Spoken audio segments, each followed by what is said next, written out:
It is race day here at the inaugural running of Legends of the Fall in Disney, Oklahoma.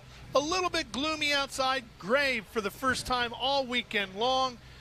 Rain possible in the area this afternoon. Temperatures cool here this morning, but we are going to warm things up with some incredible off-road racing. Hi, everybody. I'm Ralph Shaheen alongside my good buddy Dave Arnold. Dave, we've got an action-packed day all along here on SpeedSport.tv. I mean, on top of the great racing we've already had this weekend, or this week so far, it's been a long one already, but I'm looking forward to the 4400s, the 4800s, the big bad boys, the open the wallet, let it run, major horsepower. They're hitting the track, but you know what I'm looking for? Same thing I am. Right looking over our shoulder here there. Nasty Girl tonight, the NRRA, the Rock Bouncers. They're going to be hitting that, going up Nasty Girl today, and I cannot wait to see. I actually had a chance to walk over there. It is literally vertical, and I'll tell you, those ledges, like a 36-inch jump up and a 42-inch jump up that these vehicles have to make it up and over. 600 feet long, straight up through the trees. 7 degrees of angle. I don't know how they're going to do it. I can't wait to watch it. Anyway, that's coming up later on today. Now, we have a fourth member of our broadcast crew, or a third member, actually. I'm trying to count how many people. We got so many SpeedSport folks running around over here. Third member of our crew holding a microphone is Erica Allred, who has a lot more on what's coming up today. Thanks, Ralph. Today is the day that the legends will be crowned after hard-fought battles all season and slim points margins coming into this championship weekend. It all comes down to this. But don't forget, just 20 minutes down the road in Jay, Oklahoma at Mid-America Outdoors, they're wrapping up their championships as well. Today will be one for the books if the racing is anything like we've seen these past few days. Guys, I'll see you on stage in a bit. All right, Erica, thanks. She's been doing a great job all weekend long. We'll save you a seat right here on the desk in between the two of us. Bring a jacket and try to warm up a little bit later.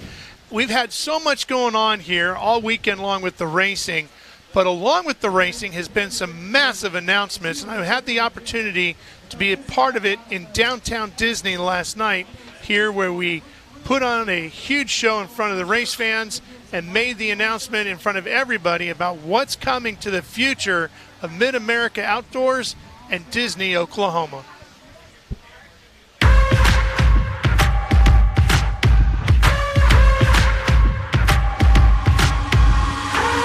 Boxes, I cannot fit in the boxes. Stop it, quitting was never an option. Exhausted, this passion is never exhausted. And you cannot stop it, nah, you cannot stop it. I had to switch up the flow, show you the way that it go.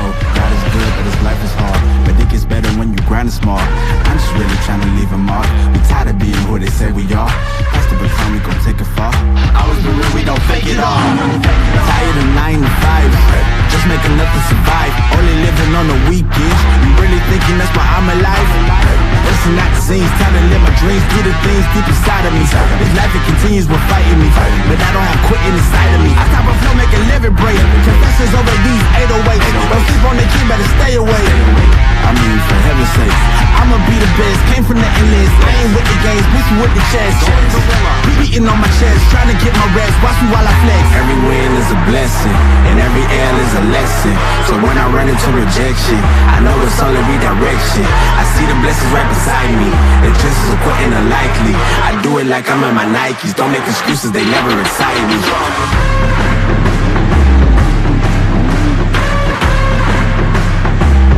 Quitting was never an option. And you cannot stop it, nah, you cannot stop it.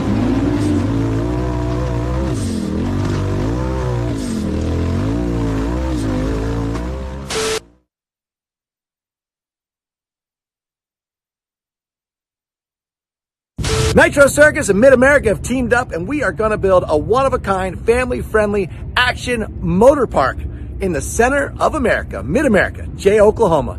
This purpose-built nitro course that we're designing right now is not only going to be great for Nitro Rallycross, but we're talking off-road trucks, lemons, supermoto, anything that you can imagine. It's going to have asphalt, it's going to have pavement, polished concrete. We're talking Talladega berms, we're talking off-campers, we're talking skid pads. Everything that you've ever seen anywhere in the world, multiply it times 5, and that is our goal for Mid-America, Jay, Oklahoma. And not only that, we're bringing in pump tracks for the kids. We're making sure that we have, if you guys want to learn backflips, we're gonna have airbags to teach you backflips or to show you backflips. If you want to watch, if you want to participate, Mid-America Outdoors is going to be your place. We're coming in hot, and this is going to be the most epic place on the face of the earth, right in the middle of America. For myself and the rest of the Nitro Rallycross crew, we are looking forward to seeing you firsthand with the premiere of our new epic Nitro Playground. Visions 2023, June 14th through 18th. Do not miss it. You're going to want to be there. You have to see this, and it's going to be awesome. Quitting was never an option.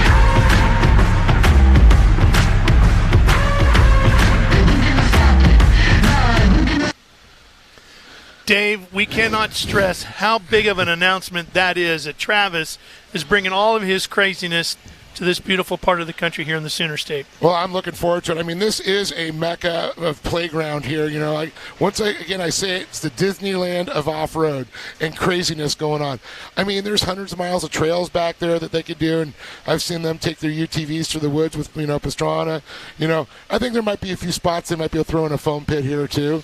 Yeah, he's bringing it all. I Yeah. mean, everything that guy can dream up, and that's a lot, he's got plans for with Jason Robinette, who runs and owns this whole shebang around here. He's bringing it all here to Disney, Oklahoma, and nearby Jay, Oklahoma, which is where Mid-America Outdoors, the current park, already exists. Yeah, I'm excited about it. I mean, everything that he has planned here is just great, not only for motorsports, but for the community.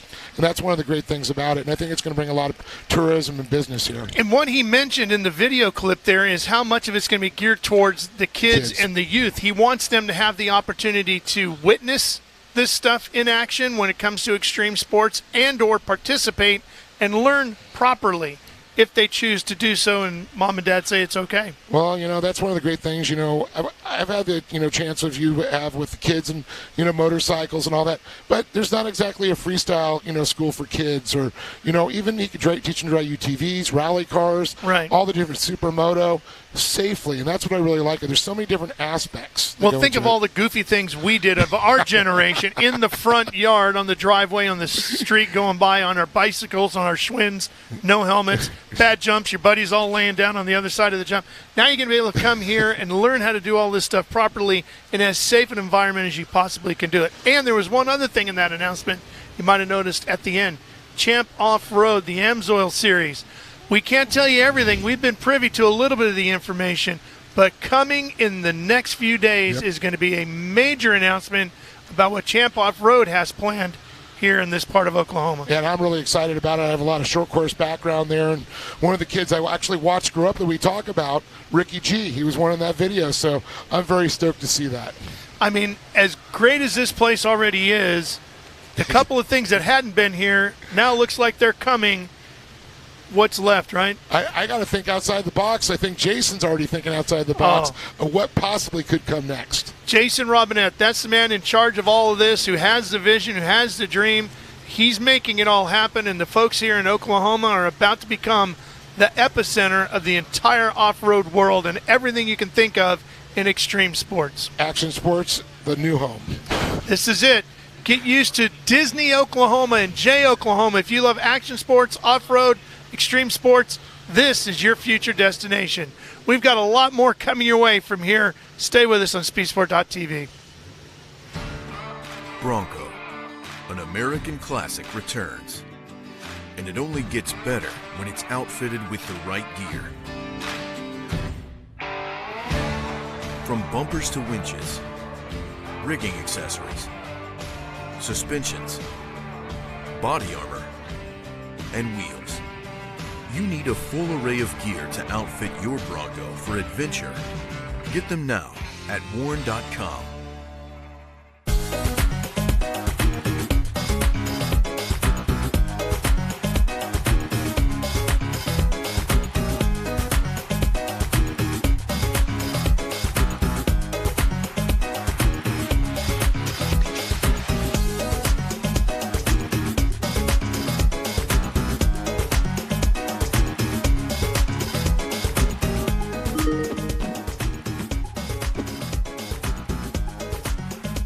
Whether you're conquering the toughest single-day race in the world or the toughest trail at the off-road park, you need a tire that can get you to the finish. You need the Atturo Trailblade Boss. Go online to Atturo.com to find your local authorized dealer and get the race-proven Trailblade Boss from Atturo.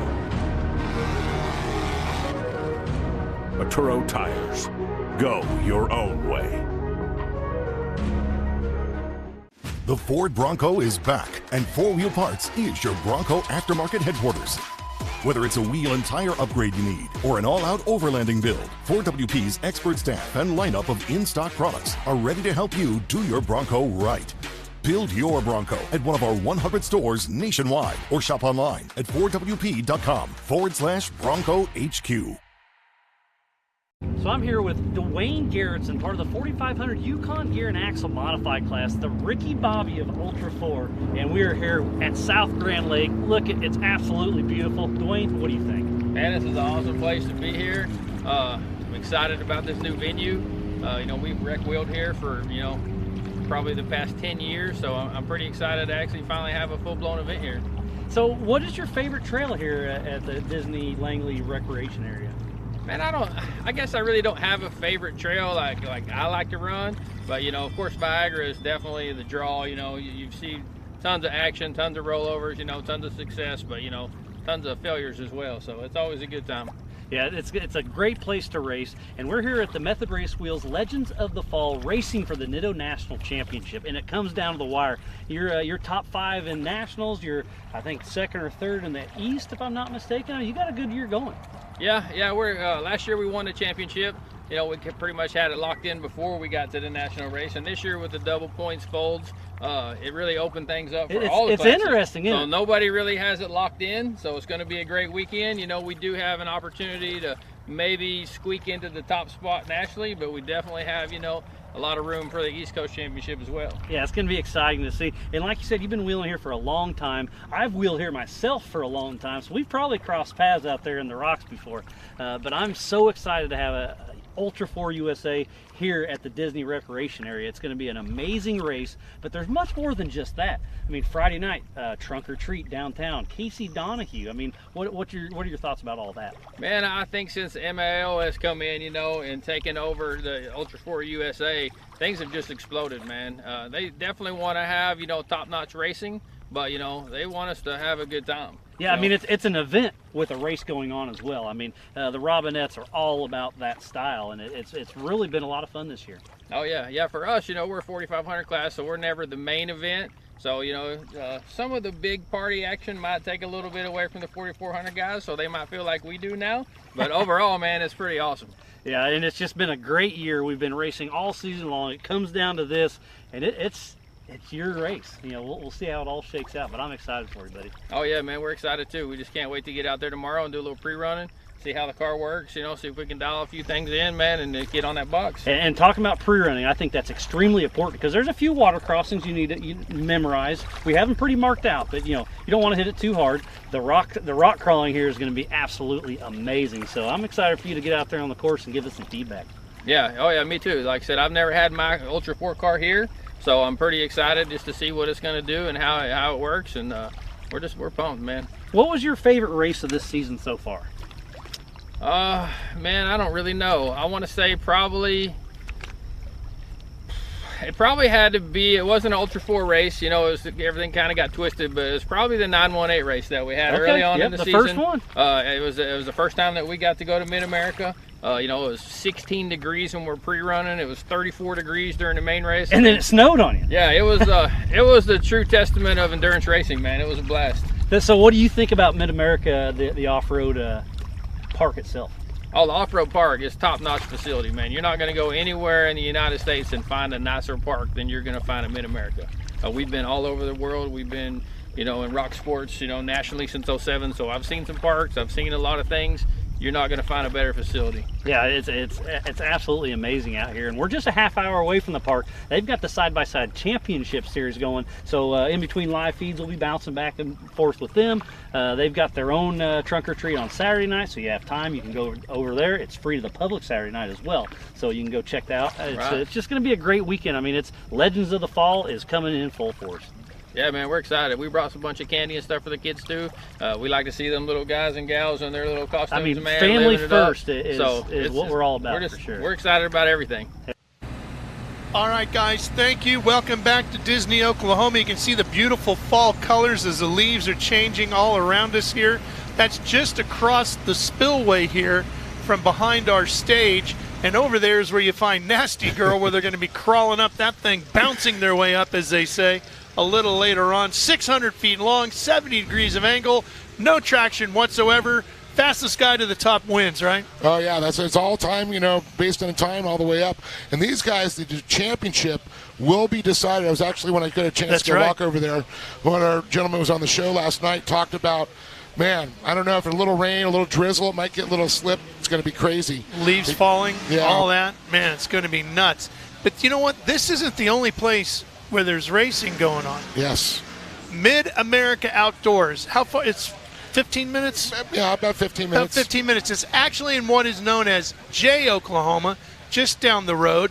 Over there, Mid-America Outdoors, a whole nother facility. That's why we keep talking about how great this area is here in the Sooner State, because you have what's here in Disney and then what's over in Jay. And we sent Erica Allred over there to check out what they call MAO.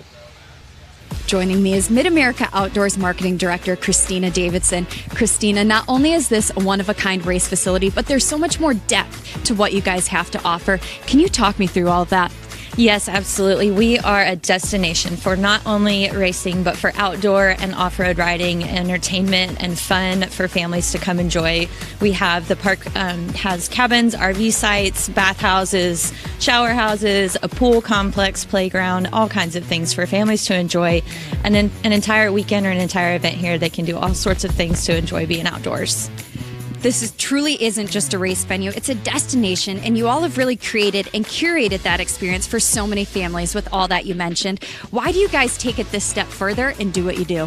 We are passionate about providing a place, an event, and just an experience for families to enjoy doing what they're passionate about, and for them to enjoy being outdoors, being off-road, and getting that time together, and we just love doing what we do. Thank you, Christina. A family-owned and operated business meant for other families to come here and enjoy. Just remarkable, and it's all here in the Sooner State. And Dave, as much racing as we have going on over here, they have just as much going on over there today at MAO. What can we expect? It's the side-by-side championships that are going on there over at MAO right now, and we've got everything from the kids to the pros. We've got the 170s, the little ones out there, the Can-Ams, the Polarises, as well as the Youth 800s, Youth 1000, which is really cool. They're the bigger units. You see a lot of the Polaris RS1s. Then they've got their own women's class. They've got a veterans class over 30, and the pro classes, the production turbos, and the naturally aspirated. So there's going to be a lot of championships that are going to be decided today over at MAO. And they got a Lazy River. Lazy River would be good for you. I know. I mean, I'm ready for a cocktail. I'll be floating around there a little bit later. I mean, it's just insane. But you know what I'm excited about is the pro shop. I paid the credit card off. I'm going shopping. There you go. I love it. We're going to be over there in a little bit checking out MAO. If you're in the neighborhood, come by and say hello, and then we'll be back here. All the Ultra 4 racing coming up. Those guys are going to try to rotate the earth around here later, aren't they? 1,000 horsepower machines. It's going to be awesome. And it's all live and free all day on SpeedSport.tv. Stay with us for more.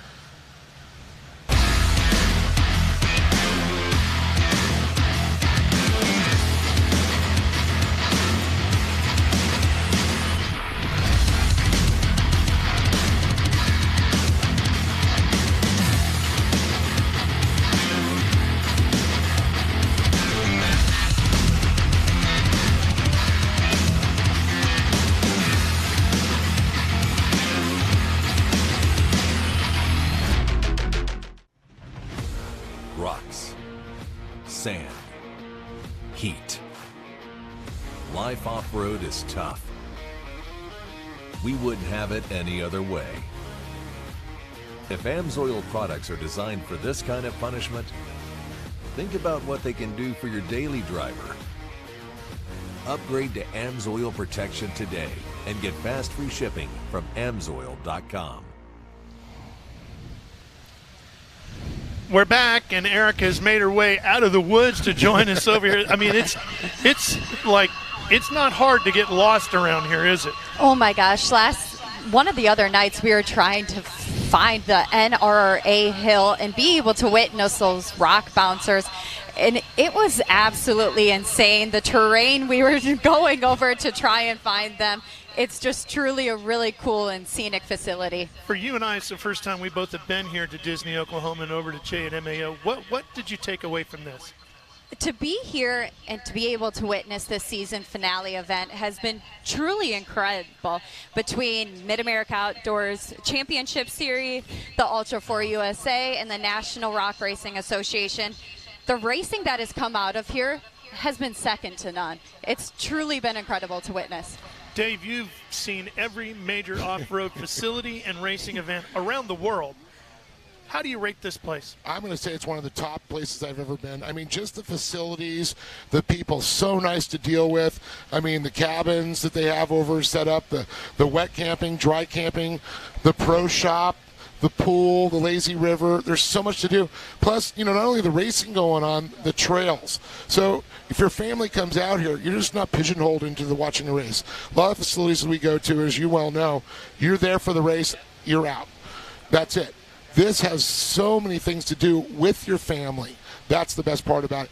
Grab your side-by-side, picnic basket, head out into the trails, enjoy the beauty. Yeah, you're not stuck in the grandstands here. There is so much to see and do that make up your experience here in Disney, Oklahoma, and over at Jay at MAO. I got to tell you, all the major racing facilities around the country have been there.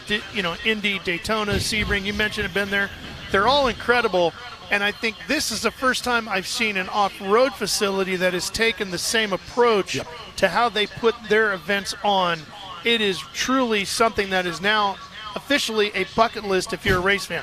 Not just an off-road fan. I think if you're a race fan, you need to come see this, because what these guys do with these off-road machines that Ultra 4 brings and the rock bouncers, how you can get out and witness it and see it, what we're going to see later today with these guys racing, and then over at Nasty Girl, it is something you don't want to miss. Yeah, definitely. All these vehicles, I mean, it looks like you just pumped a bunch of steroids into them.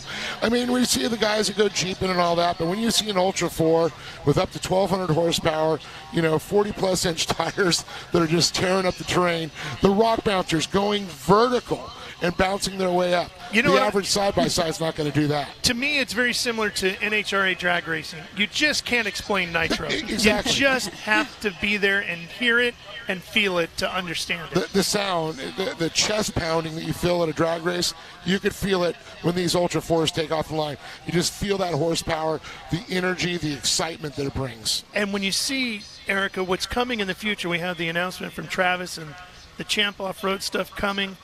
This is only going to get bigger, bigger, bigger, and bigger. Oh, absolutely. And going back to the point of second to none, we've really noticed that this weekend. And with the announcement, this is truly just the beginning for them. I was able to talk to the owner's daughter, Tristan, and she said their goal for this is to make it a place for everybody. No matter what racing series, between the three we've seen here this weekend, they're going to make it a facility for where everybody is welcome. Jason Robinette, very similar to the mindset of a Roger Penske or Big Bill France, the visionary type of guy when it comes to racing. No, I couldn't argue that one bit. I mean, he's not, like I said, they don't put him in a box. He thinks outside that box, and he sees the opportunities that this facility could offer to so many people.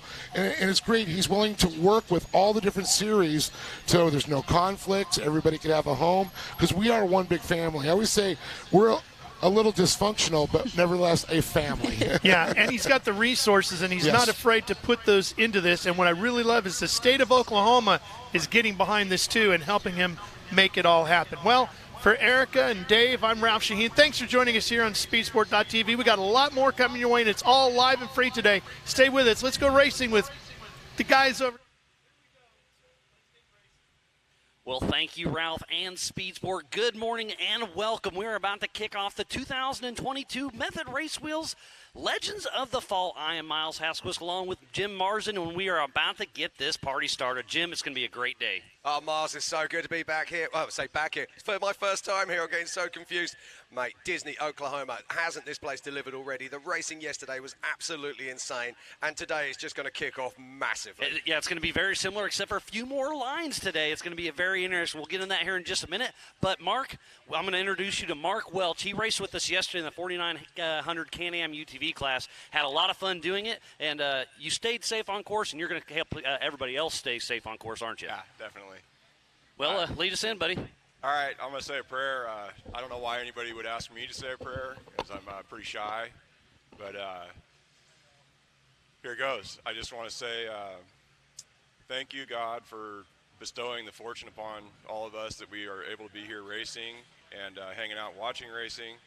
And I want to say thank you for these people that put on this event and all the people that are here making it happen. And I just hope that you would continue to bless them and make it a better place for us to race in the future. I want to say my heart goes out to Rufus Racing, and I just ask that you bring comfort and peace as they're grieving the loss of Zandy. And I want to just say I hope you watch over the racers today, keep them safe, and make them go fast. In Jesus' name, amen. Well, Mark, thank you for that. And, yeah, you nailed it on the head. Our hearts and prayers are out with the Rufus Racing family, and we're doing it for Zandy once again, and it's going to be a great day. So, Mark, always a pleasure. Thanks for racing with us yesterday. Thanks for keeping us safe today, and we're about to go racing. So thanks again, Mark Welch. Appreciate it, buddy. Thanks. So, Jim, it's about to go down. We're going to start out with the 4500 Yukon Gear and Axle Modified class mixed in with the 4800 Brannick Motorsports Legends class. So there's two different races racing at the same exact time. They are scored separately. Today's race is going to be a 5-mile lap. It's an hour and a half plus 1 lap, so it's going to be a wild race. Yesterday, if you watched it, you saw the course. Today, we're going to add waterfall. You go up waterfall, up the chute, through the woods, down Viagra, where the NRRA raced the other evening. And then you come out of the woods, and there's a one joker line we're adding. It's nosebleed. Just as you come down Viagra, go left about 100 feet, and you have to run that one time and only once. And it's probably I'm going to say a 6-foot undercut ledge. It's really gnarly. So that's going to throw a lot of strategy in today's game. It is indeed, Miles. This is going to be very special indeed. Now, yesterday during the UTV race, we saw something up to 60 flat tyres out there on track, and it was amazing, the attrition that we saw. Multiple flat tyres at once sometimes. Absolutely. We saw Shannon Campbell. He had 2 flats at one time, but this race is not going to be run by driving as hard as you can. This race is going to be run tactically. So these guys have got to think about what they're going to do. Are the leaders going to go out and try and get clear air? Are they just going to back down and try and hold the pack behind them? It's going to be really interesting to see. But I got a feeling we're going to see a 50-50. I think we're going to see half that field sprinting hard, and we're going to see the other half who are just going to try and box smart and play safe. I think you're 100% correct. It's going to be very interesting to see how it all shakes out. I'm going to kind of call it a sprint endurance, because you're going to have to push at some points, but there's a lot of obstacles where you have to save those tires. And remember, this first class is only on DOT tires, 37-inch DOT tires. So later on today, you'll see race tires. These aren't race tires. These are what you put on your Jeep, on your trail or tow rig to get down the road. So they are indeed. There's another point to this as well. Now, what's happening out there? There's not many places where you're going to get ruts, but where they are getting ruts, they're going to starting to get deeper and deeper and deeper. And the sidewall will have some rocks in it. You Absolutely. got it. Those sidewalls are going to be unprotected. They're going to be coming in there, particularly on those DOT tires. So these guys have got to be really, really careful. Do they bleed a couple of seconds just to cut out the ruts and to protect those sidewalls, or do they go hell for leather and nail it through there? I mean, because that berm's going to pick you up a lot of speed as you go through there. So if you go on the outside, you're going to push and slide, so you're going to lose a few seconds. But is this race going to be won by seconds, by minutes? Man, it's going to be it's going to be really interesting. But I've got a feeling if I was not one of the top runners, I would actually be really keen on this race, because I've got a feeling we're going to see some different people on the top step today. Guys we've never seen on the top step before. We saw that in the UTV race yesterday. The top names were up front. They were doing well.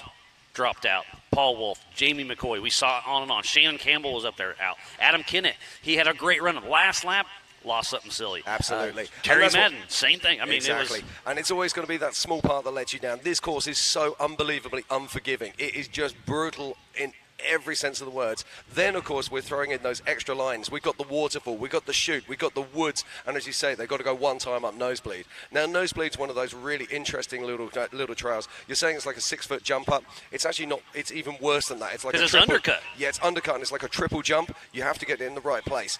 Watching people trying to do the line the other day, I was even watching Lauren Healy, and Lauren wasn't having it easy. So and it's a little wet because there's a little bit of water coming down. There's a little bit of water down there, and let's not forget, back to that DOT tyre thing, they're not running stickies. So they're going to be running a hard compound tyre trying to get up Nosebleed. Could be awkward, could be a bottleneck, we'll wait and see. But there is going to be a winch point above there as well. So if these guys do and recovery from the bottom, because somebody's going to roll over there. Exactly. So there could be some strategy here as well. Do you just take to the winch straight away and not try to drive, save your car, or do you just pummel it and go for it? I mean, it's going to be interesting, but also the waterfall is going to be another one. I was just going to say that. We're about to start. We're less than a minute away, 2 at a time, 30-second increments. This race is on adjusted time, and we are off and running. Brent Harrell and Ryan Taylor taking off. Who's going to make it to the waterfall first? And that's what we were just talking about. I think the waterfall right now is going to be very, very interesting because it's there's 2 lines up it, but people are going to have some struggles on it. It's wet as well, and it's going to be very interesting to see how this shakes out. It is indeed. That waterfall is going to be very, very important indeed. Or during pre-running, I was down there, and I was watching some cars really smash it up, doing it really simple. Other cars really, really struggling. I think we're going to have a bottleneck there, certainly by second lap of the race. And the second row, Tony Howard and Woody Rose taking off. Yeah, Woody Rose, he's really impressed. I was watching him out on pre-running. Carl is really smart. That Trent Fab car just keeps pulling and pulling and pulling. But Brent Harrell, who's our lead car on course at the moment, he is going to be the guy to beat. He's got a target on his back, and I think genuinely he is the fastest man in 4,800 right now. I think you're right. Him and Woody Rose will be tough to beat, but don't forget we got Jeremy Jones. We got a pretty stacked list out here. Oh, there's some amazing vehicles out here, that's for sure. In the third row, it's Sean Reisky and Matt Trevino taking off.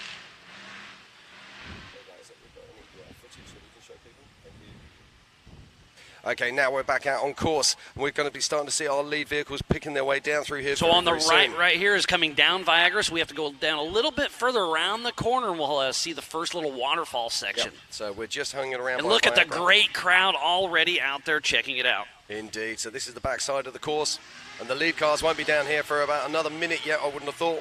And taking off right now is Jeremy Jones and Eric Weichel. Jeremy Jones and Dan Young out there. Eric Weichel and Wade running around. I don't see much action to the right of our screen at Waterfall. And there comes Brent Harrell and Ryan Taylor. They're about 30 seconds away from that waterfall section. So Brent Harrell with the early lead. And this is a fun section. So this from center course, it's 100 feet, 50 feet to each side. Brent Harrell's on the right side. It's a little smoother, but I think it's going to be faster. Ryan Taylor took the more direct route, but they are about to head up the waterfall section, so hopefully we can stay with this camera and watch them because this is going to be very interesting. I want you to see how tough this obstacle is. Now, there's about 4 different lines up this waterfall option. And there's Ryan Taylor there, just picking his way through. So Rick Lavezzo and Ryan Webb out on course, taking off. And Rick Lavezzo is the lead car in our 4500s. And taking off the line right now is Trevor Fultz and Ken Goodall.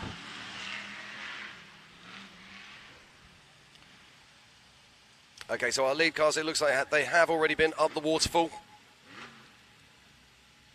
That's it. We're hoping to get some camera assets there very shortly and be able to show you a bit more action. Getting ready to take off is Sean Rance and Cody St. Clair. Sean Rance, of course, driving the OG Bronco. He's been running that before Broncos were cool. I love that steel body car. Remember, there's Ford contingency money on the line. If you're running a grill and a Ford Performance, you get some money or for the either. Indeed. We've got 28 runners and riders in the 4,800 and 4,500 class. Oh, and look at this already. So Tony Howard and Sean Reisky. So there's 2 lines. There's a left line and a right line. Ooh, Matt Trevino already has a right front flat tire.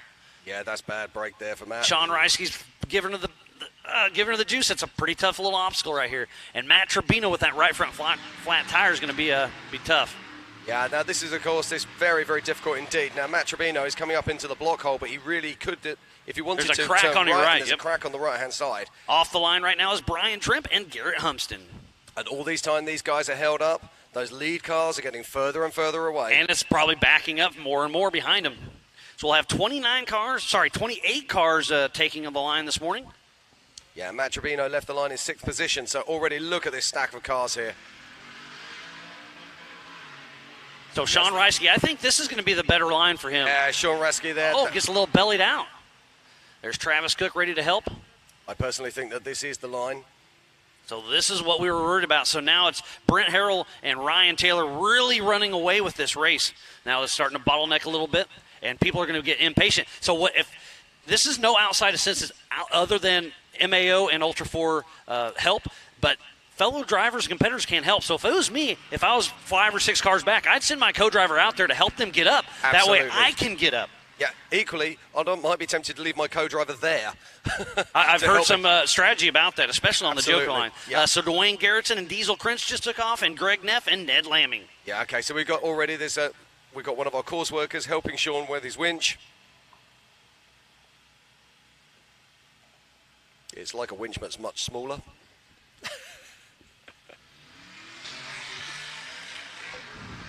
Jesse Oliver and Justin Barth taking off. Passing by the AMSOIL hot pits. And the lap today is a little bit over 5 miles, including all of the Joker lines, as we watch there. That's Ryan Taylor coming down the ridge at Little Blue, and look, another left rear flat tire. Yeah, so we'll see if he stops and changes that or not. Yeah, it looks like he's probably going to do exactly that. Oh, Doc Jones and Eric Weichel heading up that left line. Oh, Eric Weichel there, just picking the power perfectly. Beautiful run there.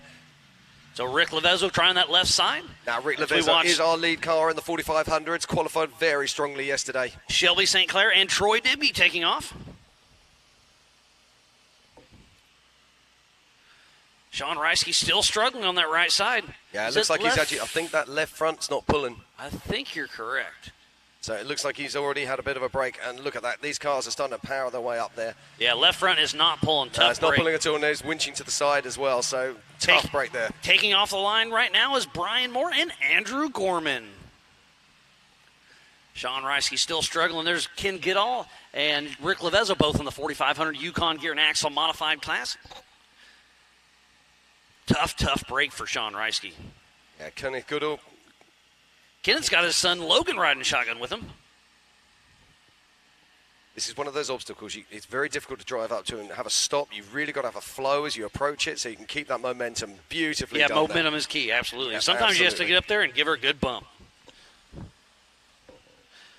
So Matthew Weiss and Jeff Martin taking the line. So all 28 competitors are out on course on this 5-mile lap. Hour and a half plus one. Ryan Webb on the left side. There's Dwayne Garrettson coming to screen. Yep. Rick Levezzo trying the crack on the right side. And now that's coming down Viagra. Video does not do this justice. That is extremely steep. Yeah, there's also a kick about halfway down, so you drop down a ledge and it really makes you pucker up. And it's right here, very tough line. And now if he takes a hard left, yes, this is the Joker line. So there's one car going up here. Eric Weichel's trying the same. And for strategy reasons, I would take this. If nobody's in there, I'd try it. Absolutely. You've got to take this line as soon as you can. Get it out of the way, and it's done. And Eric Weichel does a perfect job there. Picks his line, puts that front left wheel up there, gives it a blip, and up she pops. But even when you get to the top here, you've got to be so careful. There's so many sharp rocks just trying to pull you out of the way. And Rick Levezzo's nearly got the line. And Ryan Webb there, he's still trying to punch that left-hand side. Then now the left-hand side, you can't see clearly on the video, but there's water coming down there, so your tyres are wet. It's really nasty. And we've got a stack of cars here now. Now, let's not forget, our lead cars are pushing out into the front at the moment. Oh, and it looks like is that another flat tyre? It is. So that's Fultz having some issues on the Joker. So 56 of Brent Harrell, 406 of Eric Weichel, and the 4837 on Jeremy Jones have all cleared the Joker line. This is going to be a lot of strategy, and I would take this early with a fresh car because that's a pretty gnarly climb. You don't want to hit it with a hurt car later in the race, and it could be bottlenecked at that time. Yeah, we've got a bottleneck here right now, though. This is proving to be very tough indeed, as we're looking at number 26, which is Dwayne Garrettson.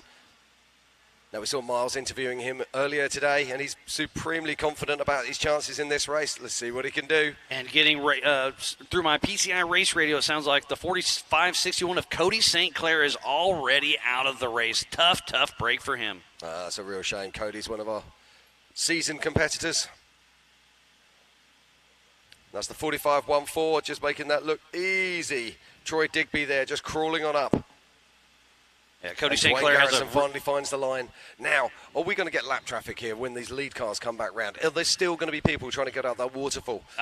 It'll be bet hard to against it. tell, yeah. So Ryan Taylor still with that flat tire, nursing it. Woody Rose right in front of him. Where's Brent Harrell? He's out front with a pretty good lead. Now, this is interesting for me. Now, they come around the back of the hot pit. They are not allowed to enter the hot pit, but what they can do is stop next to the hot pit and actually then, if they wanted to, change the tyre themselves right next to their pit. So their pit crew couldn't help them, but they can actually take tools and things from the pit. Correct, So, and the pit crew can watch them work on their own car on the other side. So if I'd have been Ryan Taylor there, I think I would have stopped at the back of my pit, and made the change, and then got on my way again. Yes, you lose a bit of time, but better to have tyres under you than try and smash calipers apart running with flats. There's Woody Rose, the 4871, and that Trent Fab chassis. I have to say, that car just looks so good, doesn't it? Yeah, that's low center of gravity. Looks absolutely There's awesome. Brian Moore with those ORIs trying it. There's Shelby St. Clair. He's the very first race with us for Ultra 4. He's been in the rock bouncing world for quite a while, but he's out there running strong. Yeah, he needs to. You see the way he just came up and he came to a stop? You got to come back. You just got to pick that line, hold that flow, hold that rhythm. It's difficult to do. And let's not forget, these cars are not running sticky tyres. That makes it all the more difficult with these DOT tyres on these wet waterfalls. Well, we'll give you a quick little rundown on what these classes actually are. The 4500 Yukon Gear and Axle Modified class, you can have 2.5 shocks per corner, limited to 14 inches of travel. Mechanical steering and maximum of a 37-inch DOT tire. Front-mounted engine, but unlimited horsepower. Yeah, and then in the 4800 Brannick Motorsports Legend class, you can have a front and rear mounted engine with unlimited horsepower. The vehicle must contain 2 seats side by side, a single shock per corner, and a maximum, again, of a 37-inch DOT tyre. Only solid axle is allowed, and new specific cars can be built, or you can use older retired 4400 class cars. Oh, That's come exactly on. what Casey Gilbert did. He took his old Legends car, put it on a single shock. So close. And he's Smoke out him here up racing. there. So it's Shelby Sinclair there, just so tantalizingly close to the top of the edge as we watch Rick Levezzo. Oh, and he's got a The flat left, tire. yeah, looks like a soft left rear as well. Are we So gonna keep tires. count? Are we gonna keep count, I can't Miles? count that high. I got my shoes on. And there is Woody Rose. Up the Yukon launch section. Round Chips Rock. There is number 5. That is Matthew Wees. Come on, Matthew. Punch her up there. Oh, so close. Ken Goodall just clears the joker line. And look at nice. Ryan Taylor with Yeah. that left rear flat. Still pushing through. Got to keep moving. Him Got to and keep Corey moving. Day still pushing. Once you made that commitment, you got to stick to it. There's Matt Weiss in the 4500 Yukon Gear and Axle Modified class. There's Shelby St. Clair. Yeah, so Shelby's managed to And get this is clear. a great shot of Viagra. Look how steep this is. And there's that ledge Jim was talking about earlier. And you just kind of have to, there you go, bounce right on down. Oh, lost a little number plate off the front of his car. Oh, we have one car. That looked like Shelby St. Clair actually pulled over to the side of the track. There's and here Eric we are. We're back in the Weichel. Bronco Rocks now. Jeremy Doc Jones in the back. Jeremy Jones's car just sounds so good. Oh, it doesn't rips, yeah. I love absolutely the roars. high-pitched tune it's got. And this is making your way up towards Little Blue. Now, I'm hoping we're going to see Little Blue today. And we're heading towards Little Blue as we speak, indeed. as we're following Diesel Krentz. And I just got a fun little text from Casey Gilbert. He is saying exactly what I said just a little bit ago on why don't the co-drivers of the cars get out at Waterfall and help them out? I mean, when you help them out, you're helping yourself. Absolutely. But these people, it's first lap of the race. They hadn't planned for that. Their race plan would have been, well, we're going to drive it. And these guys clearly are not going to drive it. So I have to say, if it was me, I'd be very, very tempted to leave my co-driver at the top of the climb. So Woody Rose is the first one out on their second lap. Where is Brent Harrell? Brent 12. Harrell, we've just seen Brent Harrell. It looked like he was picking his way through the Bronco Rocks. So maybe he's had a flat tire, lost a couple of minutes. And that's Kenneth Goodall we're seeing now on track, who's just come down Little Blue. So Woody Rose with a 12:15. Yeah, so Woody Rose is our current race leader. First lap of a 12:15. But I'm pretty sure he did not run the joker line yet. So playing a little strategy. There's Tony Howard hitting a little water section. Now, we saw the UTVs hitting that water section absolutely flat out yesterday. So this is what you're talking about. Woody Rose should be coming here and within the next minute or so, and there's still a couple of cars here stuck, and a couple cars broke, changing tires. Yep. There's Brian Trimp in the back, and now Brian Moore. There's Diesel Krentz. As we're saying, this lap traffic is already going to cause a problem on lap 2. What a wonderful way to start out the 2022 Method Race Wheels Legends of the Fall. We have to give a huge shout out to Can-Am, Ford, Bronco, Monster Energy, Optima Tires, Optima Batteries, 4-Wheel Parts, and Progressive. Yeah, King Shots, Laser Nut, Griffin Radiator, VP Racing Fuels, Nitto Tire, Holly EFI, and King of the Hammers. Spider Tracks, Recaro Seats, Baja Jerky, Wheelin', AMSOIL, Method Race Wheels, Axel RC Cars, and PCI Race Radios. ARB, Rigid, Brannick Motorsports, Tread Lightly, and Action Sports Canopy. Off the Grid Clothing, MBRP, Yukon Gear and Axle, HCR, and Warn and Factor 55. As we watch Dwayne Garrettson there making his way up. Now, it looked like he had to winch that line. This is Ryan Webb. Sorry, it's Ryan Webb. You're quite right. I do apologize. With Kryptonite Customs, and it looks like his co-driver was out there helping him winch up there. Yeah, and that's the 896. Of Brian Tent making his way up there very nicely indeed. And very shortly, our race leader, Stephen Woody Rose Jr., he's going to be coming around there. So he usually has his son Blaine riding with him. I can't tell if that's him or if it's Chris Branton. Now, when he gets back in the car, he's got to get the door nets on. He's got to get the harnesses on. And it's so tempting just to drive off, but you can't. You have to get safety first. There's Trevor Foltz in the back. We saw him with a low tire. Back to Dwayne Garrettson. Had a fun interview with him at the bottom of the lake, at the dam. It was an awesome little chat and a beautiful background. Dwayne Garrettson is in the 4500 Yukon Gear and Axle modified class. Okay, we've got our second car has now crossed the line. Ryan Taylor has now crossed the line, but he will be going into the pits almost certainly. And yeah, I can see his car currently in the pits. They're actually changing that left rear tire at the moment as we speak. So Team Indiana in full force down there making it happen. But moving into second position goes to Tony Howard in that Liberty Mountain fabrication car. Yeah, so Tony Howard, he's now our physical second place on course. Remember, this race is on adjusted time. We took off 2 at a time in 30-second increments. And look at this. That was Shelby Sinclair. They're struggling to get up that joker line called Nosebleed. And here's Andrew Gorman making a pass on the outside as he's heading into the Bronco Bowlers around. He's trying to get around Justin Barth, having a little drag race. Jimmy's 4x4 cars trying to battle it out.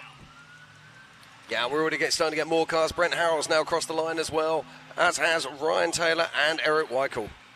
So Brent Harrell has a left rear flat as well. So, yeah, these tires are taking an absolute beating today.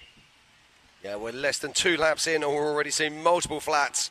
Remember, this is a double points race for Nationals and both East and West Championship for the Nitto National Championship. And this is Greg Neef we just saw there. And there's Rick left Levezzo also. Left front flat tire. Yeah, he's been nursing that one for a little while now. Back to Andrew Gorman and Justin Barth. So Justin Barth was able to hold off Gorman. For now, we'll see how it shakes out. Let's not forget, this is an hour and a half plus 1 lap. There's so much racing here to do. You don't have to push hard. There's going to be so many broken cars on course. Strategy, strategy, strategy. This is Greg Neef again. Can he get the line? Yes, he can. And that's what we were talking about earlier, having that flow. You saw he approached the rocks, kept the flow going, kept the momentum, and just popped it up on top. So Ryan Taylor is out of the AMSOIL hot pits, but coming in is Eric Weichel. Yeah, it looks like Brent Harrell's going back out on track now, so that's great to see. That was a quick flat, but I think he drove it long enough. He lost quite a bit of time. He did indeed. He's getting bumped down the line quite a bit. Looks like he's in 7th in adjusted time right now. 7th on adjusted time, so our top plus 7 a tire lap. So our top 7 at this present moment in time is Brent Harrell in 7th. In 6th is Sean Rasky. In 5th is Tony Howard. In 4th is Jeremy Jones. In 3rd is Ryan Taylor. In 2nd it's Eric Weichel. In 1st position at the moment, though, it is Stephen Woody Rose Jr. And there's Brian Trimp as he's heading down the rigid Little Blue section. This is a super steep spot. The normal deal, you go up this down right through the crack for fun. Oh, Matt Tribino's still having some issues. There's Garrett Humpston having some issues. Troy Digby and his buddy Kyle riding shotgun with him. There's Tony Howard. He's on I believe, physically in 2nd position. And the waterfall is open for him. So this is a great shot. You can see the left line and a right line. But again, did you see the flow? He just held that flow there, kept that car moving, and up she pops. Nice driving. There's Dwayne Garrettson, the Ricky Bobby of Ultra 4. Looked like he was getting ready to hit the Recaro Rock section. This is Jeremy Jones coming up. Now taking it at that right-hand line. I actually really like this line. I think it's a better line personally, but it's tough, and you've got to be millimetrically perfect on it. There she blows. He pops it up. Trent Fabcar just making short work of that line. There's the 886 of Sean Radsky. It doesn't look like that near side front's pulling. Oh, sorry, offside front for you guys. So Dwayne Garrettson crosses the line. So that is your leader for the 4,500 Yukon Gear and Axle Modified class, Dwayne Garrettson. Currently sitting in 5th position overall. And it's amazing how this race changes so fast. And we are only on lap 2. There's our leader, Dwayne Garrettson, in the 4,500 Yukon Gear and Axle Modified class. But yeah, it's just our second lap. We are 20 minutes into this hour-and-a-half race plus a lap. There's Troy Digby. There's Ned Lamming. That's Roscoe's old car. Great to see it back in action. I was going to say that's one of the old timers, that one there. I believe that's Brannick Motorsports' first chassis they ever built. It's got some Ford Performance horsepower under the hood. There's Ken Goodall with his son Logan Goodall riding shotgun. Yeah, making his way around Chips Rock. And it's called Chips Rock because Chip McLaughlin managed to catch a tire during pre-running. Pre-running? Come on, Chip. Now we're going to see Chip out here this afternoon. He's going to be running the number 24, which of course, we're going to roll over on course. So that's Greg Neff upside down, and that's the main line as you bypass the nosedive. Yeah, now this is interesting. Now they might be able to get, I'm just looking there, I think you can probably get round the woods. Oh, you're right. There is one more line, around. And this one's actually smoother, but it's really tight in the trees. It is indeed. There's multiple lines here. But they all go to the same place. They all take you to the top of Little Blue. There's Diesel Krentz pulled over, co-driver getting out, evaluating the situation. Not sure quite what's going on. But the 2022 Method Race Wheels Legends of the Fall is adding up to be one heck of a show. I hope you guys and the gals back home are enjoying it as much as we are. And that's Eric Weichel there. Now he's come around, he's caught in lap traffic, trying to get up to the waterfall. And don't forget, just like we have up here in the Nitto studio, go to live.ultra4racing.com for our live timing. Okay, now check this out. This is Little Blue. This is the Joker line. Oh, it's not a Joker line. This is the line you've got to take if you want to be fast. Yeah, we saw the Broncos taking that yesterday morning. I was overly impressed with that. But, yeah, that's the fast line if you want to go. It is indeed. Saves around about 30 seconds a lap, and that's massive. Make sure you download the MAO app on Google or Apple. Go to ultra4racing.com/live. Hit the Ultra4 USA and Mid-America Outdoors Facebook and the YouTube channels and start a watch party. Share it, hashtag it up, and let's get this thing going. And if you want to go to the MAO app, you can. We're racing over at Mid-America Outdoors as well for the side-by-side championship series and here in South Grand Lake for the Ultra4 Nitto National Championship. So you can go to that app and choose which feed you want to watch, switch back and forth, and we'll have some fun with it. Yeah, that was Tony Howard we saw a minute ago, and this here is car 866, which is Sean Raskey, and he's obviously got a problem with that front end. That left front tyre just wasn't pulling at all, so he's reaching for the winch. So Sean Rance and Woody Rose have cleared the Joker line. So Woody Rose, our physical race leader, has made the Joker line, so that takes that drama out of the race for him. Yeah, now he's got to box real clever here. He's got to think about it. He's got to be tactical now. He has a lead. He just needs to back it off, save those tyres, cut out the ruts. Don't sit in those deep ruts. Make sure he's protecting those tyres because tyres are going to be everything today. That's Brian Trimp on screen, passing Nasty Girl. We'll be racing that tonight with the NRRA. Timmy Cameron and company will be up there blasting that, and that is one nasty hill. You will want to tune in for that for sure. Just getting some confirmation. It sounds like Matthew Weiss is out of the race. Tough break for him. Sean Reisky still trying to get up and out of here. That front wheel just isn't pulling at all. In fact, it doesn't actually look like the front shaft is driving. So maybe he doesn't realize it's jumped out of gear or something, but there's certainly no front drive there on Sean's car. Grizz from Yellowstone Off-Road Racing Association is tuned in. Thanks. We'll see you and Aaron later on this season. And this is Kenneth Goodall in the 4500 class. We've teamed up with Yellowstone Off-Road Racing for Ultra 4 race number 3 up in Broadview, Montana. May 18th through the 21st. So we'll be up there racing with them later on next year. Yeah. We've got 15 vehicles that have now completed one lap and are out on their second lap. And we shouldn't be long before we see our current race leader, who was Stephen Woody Rose Jr., coming round to complete his second lap. So keep your eyes open for him. And that's Rick Lavezzo there making his way up onto the waterfall. Chuck Mays is also tuned in watching. We got a lot of people all over the world tuning in, so thanks to each and every one of you. We thoroughly appreciate it. We do indeed. And on the left there is Justin Barth. He's trying to burn those tyres up, trying to get some traction. Rick Lavezzo in the centre in that beautiful silver car. And he's carrying some serious horsepower. Rumoured to be over 700. Pretty impressive for sure. Looks like Diesel Krentz is coming through the Recaro Rock section. We switch back to Jesse Oliver. This is a fun section. It's really fast. It flows well. And then you dive into the trees with multiple lanes.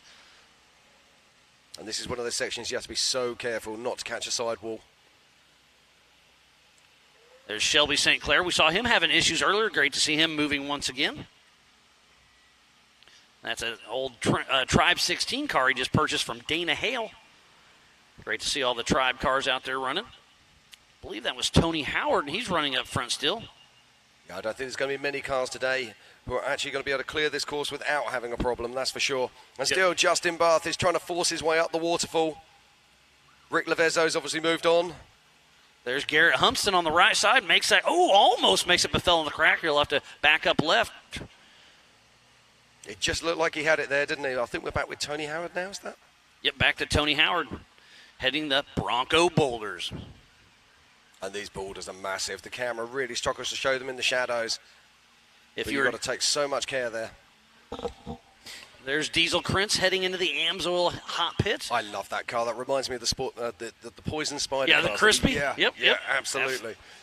And if you are just tuning in, I am Miles Haskell alongside my friend Jim Marsden from across the pond. This is the 2022 Method Race Wheels Legends of the Fall in the South Grand Lake Disney Langley Recreation Area.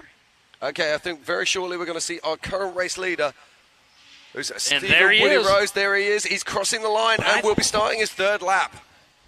Oh, but he missed the hot pits. He missed the hot pit. Now, what happens here? He's going to cut in. I think he'll be absolutely fine. There was no... That didn't save him any time for sure. It didn't save him any time. It cost him some time. So, yeah, but he'll be fine. Another flat tire on the left rear of Woody Rose. Now, let's see what kind of lead that Woody Rose has. Looks like Brian Trimp is in the hot pits as well. Here comes Ken Goodall heading down the rigid Little Blue area. Little Blue. Oh, is that a right front flat tire for him as well? Yeah, I think you might be right. Wow, the attrition is definitely setting in heavy. Yeah, and that's the 45-1-4 of Troy Digby. And still Justin Barth is trying to force his way up this waterfall. He started on the left side and moved over to the right. Yeah. Now, he saw the way that car 3 there, which is Trevor Fultz. He just approached the car. He just approached it. Now look here. Justin Barth's now got a flat tire. Left rear flat for Justin Barth. And there's no point attempting this with a flat tire. You really might back, as well. Back out of the way. Oh, taking a little bump. Look at that. It's just smashed it away from the bead there. So, yeah, if it was me, I'd back up out of the way, change that tire, give yourself a fresh shot at it. Absolutely. We still have a lot of racing yet to come. We're only about a half hour into this hour-and-a-half race plus a lap. There's James Mahoney crawling out of Rick Lavezzo's car. They're at the nosedive section crawling up. So he's playing it smart, and I like this strategy. Get up, get over it, and keep on going. Save the car. Yeah, now they're going to be winching up this. It's a little bit different to the winching I do at home. There's Brian Moore. His first race ever with us was in Crandon. Now, we saw him yesterday in qualifying doing donuts as he crossed the line. I said to him, what was that about? And he said, I actually don't know. He lost control and just pin it to win it. Win it down, throttle out. He said, I had no idea what happened. We just ended up doing donuts. He had a smile on his face and he was enjoying it. And that's why all these guys and girls are out here. It's a fantastic course. And if it was easy, everyone would be doing it. There's Jesse Oliver in the Bronco Boulder, still moving along. He's been racing with us for a long time, a grassroots team, and still pushing strong. Looks like Brian Trimp's going to be pulling in the AMSOIL hot pits as well for another flat tire. So that's strategy. What do? Do you back it down a little bit? Or you just keep pushing and getting flats? Yeah, I've got to say, if I was Stephen Woody Rose Jr. right now, I'd be sitting there and I'd be saying to myself, do you know what? I'm going to back it right off. I'm just going to take it nice and easy. I've got a huge buffer. I mean, nobody has started their third lap yet. He has a real clear air. I've been pulling it down by about 25%, just sitting back and just taking it easy. Now, you've got to be a bit careful with that, though, because these cars are designed to work at race speed. And so when you get too far off race speed, they actually start to hurt the car even more. So it's going to be a very clever game he's going to have to play. And the fastest lap of the day thus far is Woody Rose with a 12:15. We were guessing about a 10-minute lap for the 4400 car, so I think that 12-minute lap is going to be hard to beat in the 4500 Yukon Gear and Axle Modified class and the 4800 Brannick Motorsports Legends class. Yeah, as we watch Dwayne Garrettson now approaching the waterfall again. I don't think he's going to get that. He just hasn't got that flow. You need to come up moving. And also he was kissing Brian Moore's tires, so the line just wasn't quite there for him. But he's definitely heating up those Yokohama tires and letting them eat as Brian Moore's winching the right side of the waterfall. Oh, Jeremy Jones, where's he going to move up to? Physically second position, I believe. He is indeed, so he crosses the line. And he's nearly 4 minutes behind Stephen Woody Rose Jr. That's a massive lead. And those are both Trent Fab cars way out front in the 4800 Brannick Motorsports Legends class. And that's already on adjusted time as well, so it's a huge lead out there at the moment for Stephen Woody Rose Jr. And those Trent Fab cars showing why they're so good.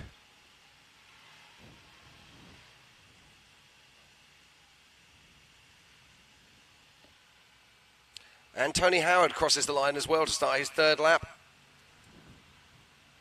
So he's having a great race so far. Rick Levezzo does winch up the nosebleed section, so he is through the Joker. And look at this, we've got a queue of cars now, and there is our leader. So he's stuck in the bottleneck. So remember, it's a 4-minute lead. It's going to lose that real quick. So absolutely. Ooh. Yeah, he's going to have to make some decisions here. And then Ryan Webb's just to his right. Yeah, he's not going to want to let him by. And do they know that's the leader? I'm not 100% sure. They won't have a clue. You can't see it. They're racing their own race. Look at this, Stephen Woody Rose Jr. This is nice flow here. Can he keep that flow moving? Oh. So back up a little bit, and sometimes you just got to bump it. Yeah, but also you don't want to go too far back because you're scared that someone's going to punch in your line. And look at that, up and through. So he only lost probably about 30 seconds there. Not too bad at all. Well, we don't know how long what he actually stopped sat for. there.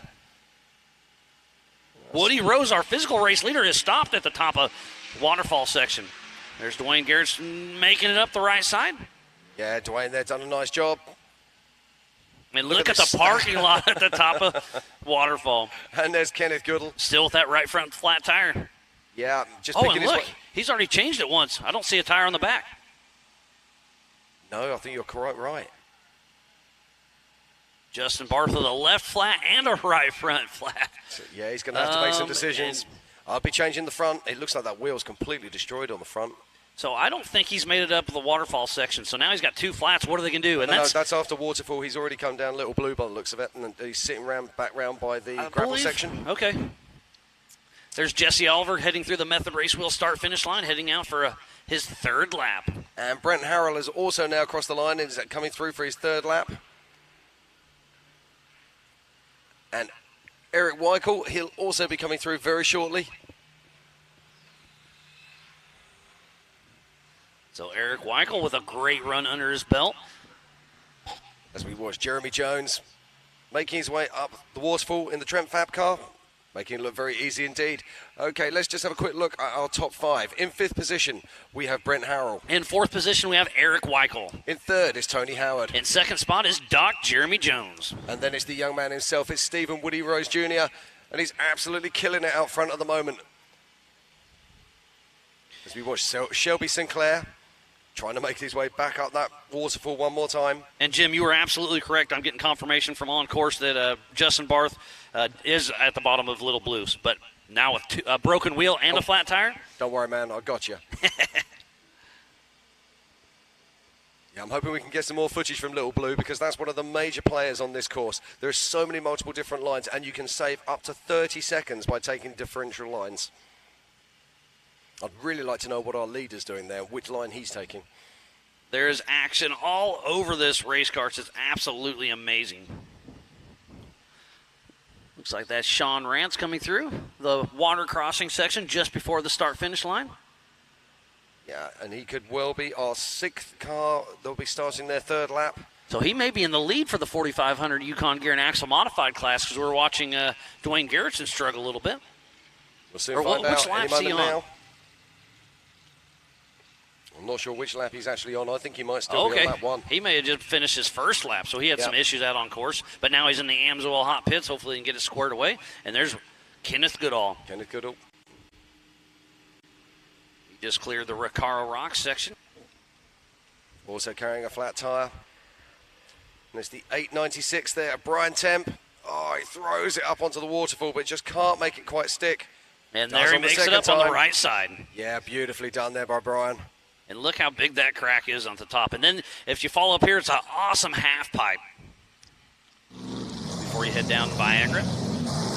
There's Shelby St. Clair. Oh, Shelby, you need to... So easy to sit here and say what you need to do, isn't it? It's easier to talk about it than do it. See if we can talk him up there.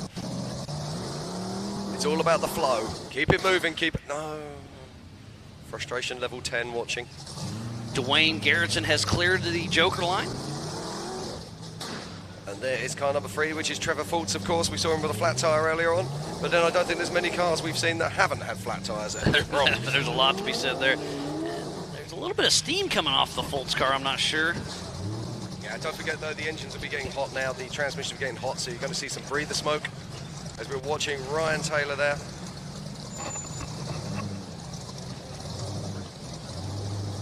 In another Trent Fab car. Now, Ryan Taylor was second off the line earlier today. And he's not having it all his own way at the moment. Putting that Trent Fab car to work.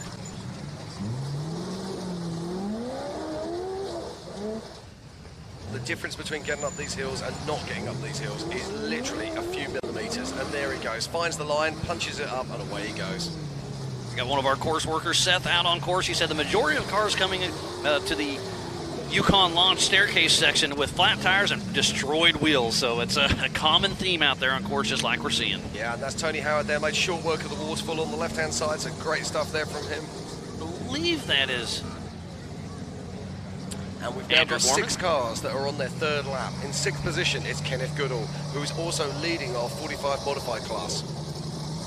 In 5th position is Brent Harrell in the 4800s. In 4th is Eric Weichel in the 4800s. In 3rd is Tony Howard in 4800s. In 2nd is Jeremy Jones in 4800s. But still, our current race leader is Stephen Woody Rose Jr. And we haven't seen him have any flat tires, if I'm not mistaken, yet. No, we saw him come into the pits earlier. Oh, you're right. Yep. Yes. Everybody's had some issues. Yep. I don't think there's going to be anyone out there today as we watch Rick Lavezzo trying to catch. Is that Justin It was Farr? either Andrew Gorman or Humston. I couldn't quite tell which one it is. Both are red. Oh, Shelby St. Clair. Turtle over a little bit. We'll see if he can turn hard right and back up and save it. And there's Cody St. Clair picking his way up. Nope, that's Jesse Oliver. Sorry, Cody Jesse St. Clair is out of the race earlier. Sorry, I do apologize. No worries. I'm going to mess up more than once, I promise. But we're doing our best and having fun with it. Brian Trimp is cleared of the Joker line. Still, we're watching Cody Sinclair. This is Shelby Sinclair, and it must be so frustrating, but you've got to reach a point where you turn around and say, hey, it's time to reach for the winch. And there is our physical race leader on adjusted time and on physically on course. That is Stephen Woody Rose Jr. And all 4 tires are holding there and looking good. It's difficult to tell which tire manufacturer he's using. Nexon Tire. Coming down the rigid little blue section is Brian Moore on those ORI struts. Now he's gone around the cool to see them back in action. Yeah, that's the far line, what we call the safe line. So you have to go right the way around. Costs you an extra 30 plus seconds, but it is much safer than coming down the line you're looking at right now. So Jim, Casey Gilbert's giving you a little grief. Start using feet and yards. He doesn't know what you mean by all your meters and whatnot. You need to go metric, maybe. So Brian Moore has made it down.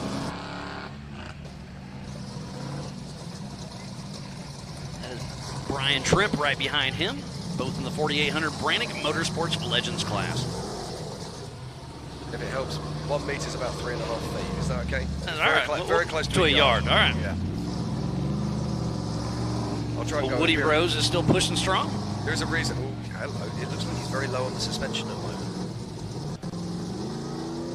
That's Sean Rance there on the waterfall. And Shelby St. Clair on the left side. Still trying to punch it. He has got a winch on the front of that car, hasn't he?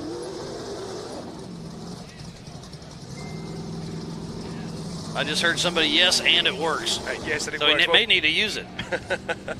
Maybe someone needs to remind him it's there. So let's go over the Nitto National Championship points going into this race real quick, Jim. For the 4,500 Yukon Gear and Axle modified class on the national side, it's Rick Levezzo 1, Justin Hall 2. He's not here. He had a baby, so a huge shout out to Justin Hall. You just had a kid. I commend you for staying home and taking care of family first for sure. We miss you, but we will see you next year for sure. Kenneth Goodall sitting in third position. In the Western Series, in the Western Series, it's Sean Rance. In second is also Kenneth Goodall. Then third is Justin Hall, we just spoke about. And fourth is Rick Levezzo.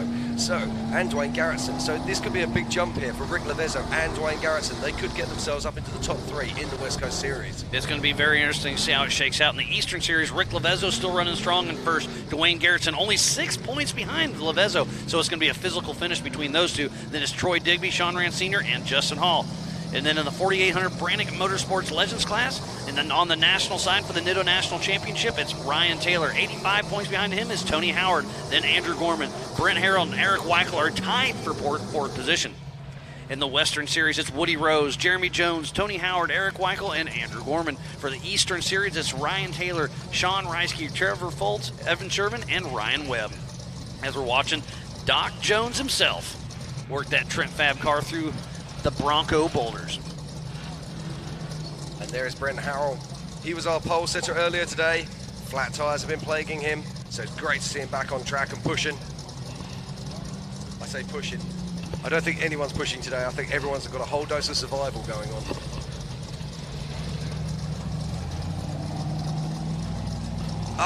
It looks like our good friend here, Shelby Sinclair, has suddenly discovered he does have a winch. And it works. Who knew? So Ryan Taylor has cleared the Joker line. Okay, so now what he's discovering is that he didn't clear his cable before he went racing this morning. So we have 11 cars that have cleared the Joker line out of 28. So just shy of halfway through the field has cleared the Joker line. Indeed, and we've got 8 vehicles that are now on their 3rd lap. So in first place, it is Woody Rose. In second is Jeremy Jones. In third place, it's Tony Howard. In fourth is Eric Weichel. In fifth position is Brent Harrell. Then in 6th position and leading in the 4500s is Kenneth Goodall. In 7th position is Troy Digby, physically in 2nd place in the 4500 Yukon Gear and Axle modified class. And in 3rd in the 4500 modified, it is Rick Levezzo. So that's going to be really fun to watch how this develops. There's some great racing going on out there. That's Ned Lamming. I believe this is his first race ever with Ultra 4 USA, so welcome to the Ultra 4 family, Ned. Now, it looks like Shelby Sinclair is actually pulling away, so is there a problem? Is the winch not working? Diesel Krentz has cleared the Joker line as well. There's Brian Trimp heading towards the Bronco boulders. Yeah, I'm just watching Shelby Sinclair there, and you see he's got a problem with his winch. Always amazes me that people turn up to events and they haven't checked what I would consider to be vital equipment to make sure that it works. Especially a track like this. Now, if you're going short course racing like we have done, a winch, you can take that out, you can save some weight and whatnot, but on a race like this, you absolutely want to make sure they're in working order. Absolutely. But this car's also brand new to him as well. Fair enough. So we don't know what he's still learning the car. Yeah. There's Troy Digby with Kyle riding shotgun. I'll guarantee you one thing, he won't do that again. Troy Digby? It is Troy Digby, you're quite right. Now, let's see what he can do here. Nice flow, move up to it, don't stop, keep the flow. We'll see if he can get that Outlaw off-road fabrication machine up, and he does. So that was, he started a little slow like you were saying, but yeah, just kind of keep the momentum going and ride on up. Do you know what? That was one of the best we've seen so far. Great stuff there from Troy Digby. And then this is that fun little water chute going up the side. Yeah, that water chute, we haven't actually seen it on camera yet. JT Taylor reckons we're going to see some of the big guys hitting up to 80 mile an hour going up there. It's going to be absolutely awesome. This is the 4,500 Yukon Gear and Axle modified class and the 4,800 Brannick Motorsports Legends class. It's 2 different races going on at the same time. They are scored separately. And this is the 2022 Method Race Wheels Legends of the Fall in the South Grand Lake Disney Langley Recreation Area. Okay, Ryan I Moore can in tell the you now Bronco that our current race leader, who is Stephen Woody Rose Jr., has just crossed the line and is going out onto his 4th lap. And we are 45 minutes into this race. Woody Rose started on the 2nd row, so Brent Harrell or Ryan Taylor would have to pass him to win. Yeah, it's going to be very interesting. I think Jeremy Jones has made some time up here, so we'll have a look very shortly. Jeremy Jones is going to be crossing the line very soon. And Jeremy Jones started in 7th position. Yeah, so adjusted time is going to be something. It's going to be really close. But Jeremy Jones is actually coming into the pits. So Jeremy Jones on adjusted time is 2 minutes 23 seconds behind Woody Rose. He is, but and he did then in the start pits, so. Yep. Oh, Brent Harrell heading in the pits as well. Looks like flat tires are the common theme.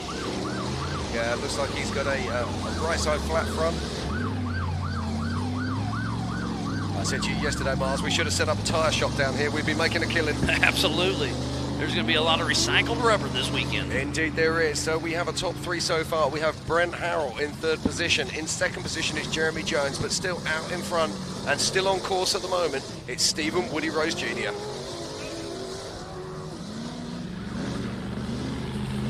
Just watching Kenneth Goodall there.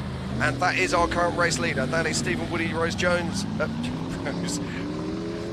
Just made his way up the waterfall. Diesel Prince on screen? Yeah, Diesel Prince then. He's coming around the far side of Little Blue and be making his way down the drop. And a familiar face I do not want to see with me here in the Nitto studio. Cody St. Clair, what's going on, buddy? Well, we were going and bounced wrong and hit a ledge and it sheared the spindle.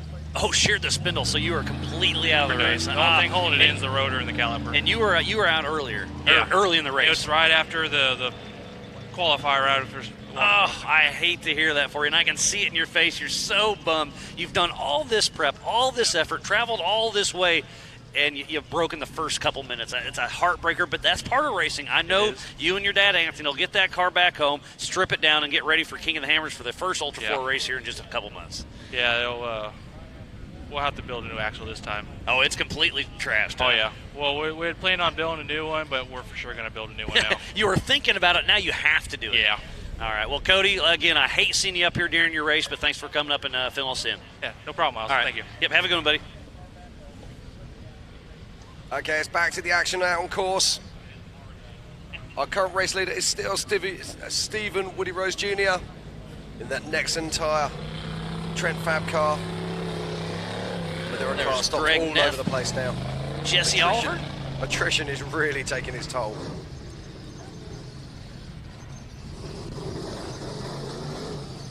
Jesse Oliver there powering his way through the water splash.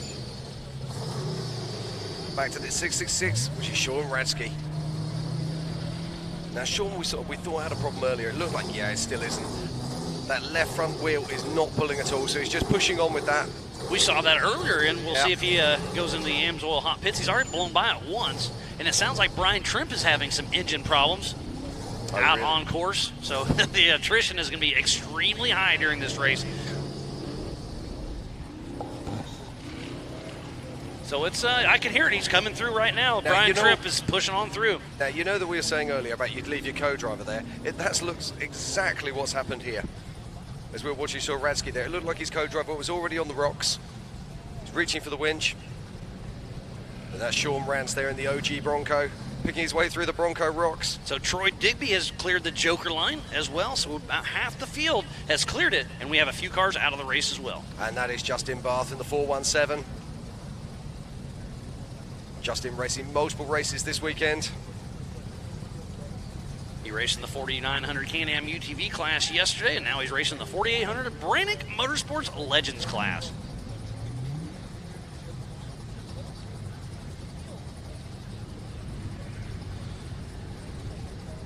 That's something that we do back in Europe, is we actually use Bluetooth communication, so when we're outside of the vehicle we can still communicate between the driver and the co-driver. I know that's something that's not very popular over here, but I think it needs to become more popular over here. That's Kenneth Goodall now making his way up. He's been down Little Blue. Soft right front tire once again, I believe. Yeah, and now this is something we've got to talk about. how many of these cars have actually got enough, or how many of these teams have got enough spare tyres? We saw that yesterday with Albert Contreras asking for help with spares. What a great race we have for the 2022 Method Race Wheels Legends of the Fall. We give a huge shout out to King Shocks, Lasernut, Griffin Radiator, VP Racing Fuels, Nitto, Holly EFI, King of the Hammers, Can-Am, Ford, Bronco, Monster Energy, Optima Batteries, 4-Wheel Parts, and Progressive Insurance. Wheelin', Baja Jerky, Recaro Seats, Spider Tracks, Amsoil, Method Race Wheels, Axel RC Cars, and PCI Race Radios. Action Sports Canopy, Tread Lightly, Brannick Motorsports, Rigid, ARB. And Warn Factor 55, HCR, Yukon Gear and Axle, MBRP, and Off the Grid Clothing. So please support who supports the sport. Without all those amazing marketing partners, we would not be racing here in South Grand Lake today. And that was Brent Harrell there in his Paul Herschel built car, making his way up the crack line on the waterfall. He debuted that car at King of the Hammers earlier this season, and it's an absolute work of art. And there's a left rear tire completely coming apart. Yeah, and I don't know if you noticed there, that was Sean Radsky's co-driver. He had a broken winch rope, so tough break there, quite literally for Sean Radsky. I believe that's Justin Barth. It is Justin Barth. We've already seen him with 2 flats already. And a busted wheel, remember that? So yeah, exactly. So he must have changed the broken wheel, and then he's just having to push through with the flat tire. No, we just saw him a moment ago, and I didn't see him with a flat, but it was hard to tell from the other angle. So there's the 4810. Greg Neff has cleared the Joker line. Garrett Humpston. So I'll kind of give you a rundown on who has cleared the Joker line. Dwayne Garrettson has gone through. Brian Taylor. Matthew Weiss. Brent Harrell. Greg Neff. Eric Weichel. Ryan Webb. Brian Temp. Diesel Krintz. Troy Digby. Sean Rance. And Rick Levezzo. Jeremy Jones. Stephen Wood, current race leader, Stephen Woody Rose Jr. And Kenneth Goodall. And those are all racers that have completed the Joker line. You have to run that one time per race and only once in this hour and a half plus 1 lap. So if you're just tuning in, we thoroughly appreciate each and every one of you. This is the 2022 Method Race Wheels Legends of the Fall. I am Miles Hasquist with Jim Marsden. And Jim, where are you from, buddy? Good old UK, my friend. Right, we've now got 5 cars that are starting their 4th lap. So in 5th position is Eric Weichel. In 4th, it's Tony Howard. In 3rd, it's Brent Harrell. In 2nd position is Jeremy Jones. But still, our current race leader is Stephen Woody Rose Jr. And he's had a splendid day so far. We have seen him have some tire issues, so I don't think there's a single car out there that hasn't had a flat yet. This course is super tough. Ooh, look at Diesel Krintz still pushing strong through the Bronco boulders with that 392 under the hood. He's part of the Rock Crawler suspension team. And trying to keep it smooth there as he makes his way through. And there's Tony Howard making his way up the waterfall. There's the 347.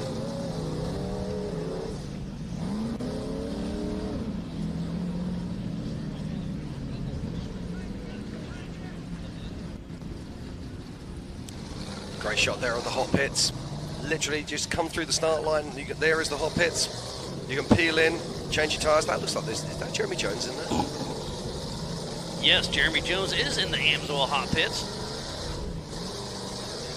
Now that's interesting because he can't have moved since he actually crossed the line in that case. So he's been there for quite a little while. He has, yes. He was in that 2nd position for a bit. So, but here is our current race leader. He is on screen at the moment, working his way around through the Bronco rocks.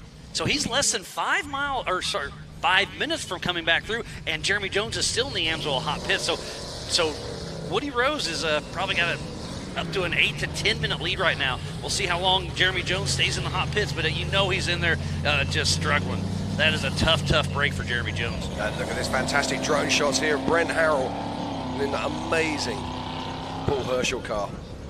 As we switch across to Rick Levezzo, who's trying very hard not to have a bath by the looks of it. Justin Barth pulling in the Amsoil hot pits. And that is the 918. Brian Moore. And who would guess it, but it's another flat tyre.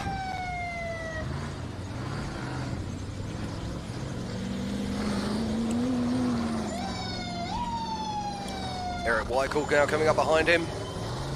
Takes that left-hand line, keeps us the nice flow there. That did look like the rear end wasn't pulling properly then. Oh no, there it goes. And Brian Moore on the right side has a flat tire and having some issues winching, so we'll see if his day's over or not. There comes Ryan Taylor into the screen.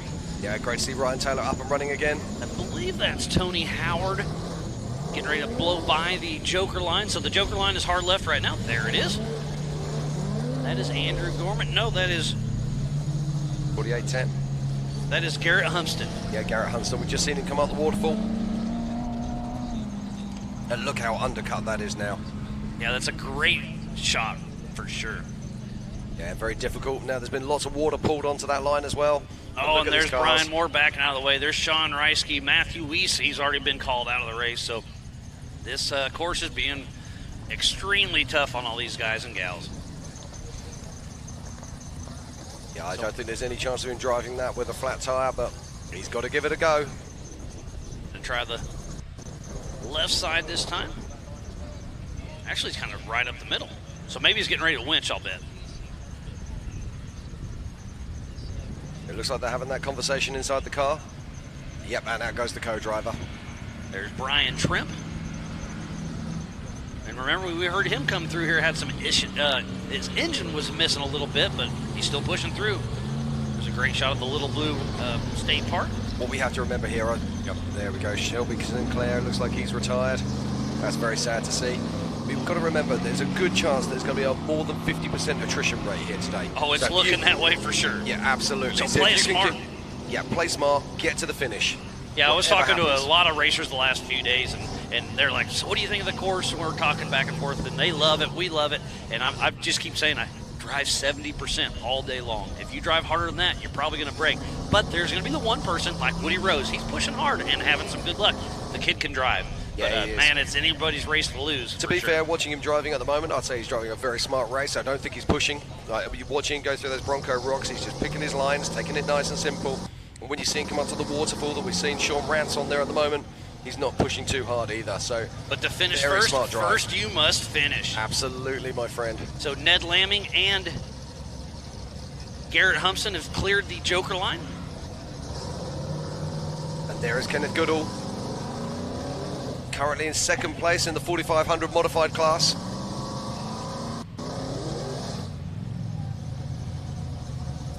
Sean Rand still trying to find a line up the waterfall. And next to him is the 918 of Brian Moore, reaching for the winch rope. John Rand Sr. with a Ford Performance horsepower under that Ford Bronco. Absolutely beautiful built car. And speaking about beautifully built car, that's the Paul Horschel of Brent Harrell. Yeah, these cars are so amazing. Paul Herschel started putting really good cars together in the last few years. Always used to build cars. Yeah, always used to build cars for himself, but now he's building cars for customers as well. And we're going to see Lauren Healy in a Paul Herschel car, and of course Paul Herschel himself in his own car later today.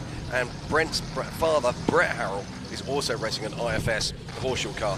Yeah, so they'll have 3 cars out on the next race. It looks like Brian Moore's making his way down, and there we go. Sean Rance makes his way to the top of the waterfall. And don't forget to tune in at 1 p.m. We'll kick off the 4400 Unlimited class for the Nitto National Championship. And at 4 p.m. we'll do the NRRA at Nasty Girl right behind us. And then at 4:30 p.m. we'll have the Ultra 4 award ceremony. And then tonight at 7 p.m. the NRRA awards. But don't forget, we're racing over at Mid-America Outdoors as well for the championship series there. So go to the MAO app, download it on Google or Apple, and you can kind of flip back and forth off and on all day when we have a break for lunch. Hopefully they'll be racing. It's going to be action all day long. Yeah, that was Sean Ransky there. He's obviously repaired his winch rope. Going to have another attempt at winching up the waterfall. Let's not forget, he's got no drive on that front left-hand side.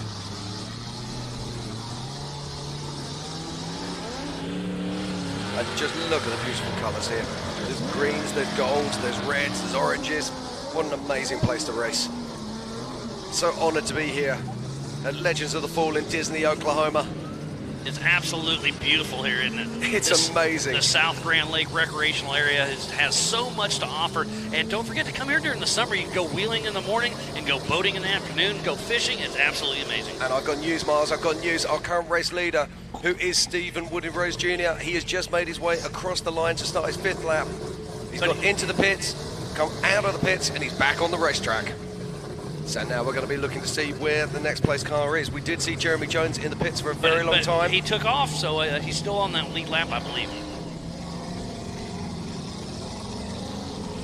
So Woody Rose is out on his 5th lap. We're 1 hour into this racing, so in about a half hour or so, we'll see that white flag, and that'll be the final lap. It will, and it's Rick Lavezzo who's closest to it here.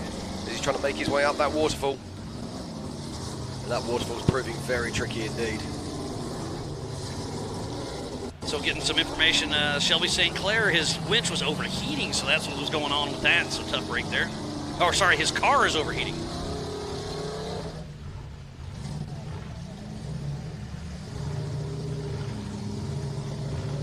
The irony being there's so much water on course, if he could have got out the waterfall, he'd probably been okay. There's Brian Trimp trying to chase down Tony Howard, both in the 4800 Brannick Motorsports Legends class. Yeah, both picking their way through those Bronco rocks over the far side of the track. And this is Rick Lavezzo. He's changed line. He did try out the left-hand side. He's now trying out the right-hand side, out the crack line. What'd you think about that announcement last night, Jim, with Travis Pastrana bringing everything to Mid-America Outdoors? Absolutely amazing, isn't it? So if you haven't seen that release, go check out our social media. And there's an amazing video that SpeedSport helped us put out last night. Go check it out. It is absolutely amazing what Mid-America Outdoors is teaming up and making happen for next year. Yeah, it is. Mid-America Outdoors at the moment, they are leading the way in outdoor events and in outdoor activities. And what the Robinettes are giving us is absolutely fantastic. Just got to say a massive, massive thank you. Yeah, let's give a huge shout out to Jason and Gayla Robinette, all of our volunteers, the Ultra 4 staff, the Mid-America Outdoors crew, the media, safety, USAC racers, fans, and all of our marketing partners. Indeed, in the background there, we can see Eric Weichel, sorry. There's Dwayne Garrison coming through he'll be coming through the start-finish line here very soon. Clearly doesn't fancy a wash. It's a little chilly out there. There's not many race courses that you race in the world where you actually finish with a car that's cleaner than when you start. I mean, look at Brian Tripp. There we go. That's what I like to see. Yeah, that's the best way. There's our race leader, Woody Rose, coming to a stop. Now, no, I think he's approaching the waterfall. Oh, so he probably put it in low side. Yeah. Although, to be fair, I thought he'd be in low box all the way around this course, so that's interesting. Takes that left-hand side. Nice flow. Here comes the kick. So let's talk about that a little bit. How fast does your Miller car go in low side? We're capable of about 85 mile an hour. Okay, and I'll be honest, that's probably about as fast as you need to go here. So it is. If it was you, you'd stay in low side, huh? Oh, absolutely, stay in low box the whole way for this course. You're only going to be touching on top end of that very, very rarely. But you also have to remember that particularly when we get out to the 4400 class cars, you're going to see a lot of vehicles there that are going to be running single-speed transfer cases. Most of these cars that we're using cases, today, most of these cars you see now are running a 2-speed transfer case, so that a low box and a high box. Come on, Woody, get it up there. Oh, so tantalizingly all the way close. at the top. Struggling just a little bit. He's just got to take his time now, not do anything dumb. That's it. And punch. So what he's doing now is he's left foot braking, right foot accelerating. They're doing a little power brake right on up and out. Yeah, just roll that axle casing over the top of the rock. So our leader has now cleared the waterfall for the 5th time. Justin Barth has just cleared the Joker line. And I can tell you now that Brent Harrell is the 2nd car to be on his 5th lap. So great stuff there from both young men. But going back to transfer cases, so a lot of these guys will be running a 2-speed transfer case. So they have a low ratio and they have a high ratio. And depending on their gear ratios and what they have in their final drives, etc., as to what they're capable of doing and what speeds they're capable of. But we're going to be seeing in the 4400 class later, a lot of those guys are going to be running what are called SCS cases, which are single speed, and most of those are going to be geared for around about 90 to 100 mile an hour. And Dwayne Garrison comes through and heads straight on into the pits. And just got confirmation that Sean Reisky is out of the race. We saw him earlier with some front axle issues, so tough break for him, but he is out of the race. Nobody likes to see that, that's for sure. So our current race leader is Stephen Woody Rose Jr. We've already seen him clear the waterfall, and here is Brent Howell. So Brent Howell's around about 2 minutes behind at the moment. So coming through the start finish, it was a 3-minute 47-second lead. But I think he's starting to reel him in just a little bit. Yeah, it did look like it, but he needs to be clean here. Got to get it right. There he does. Nicely done indeed by Brent Harrell.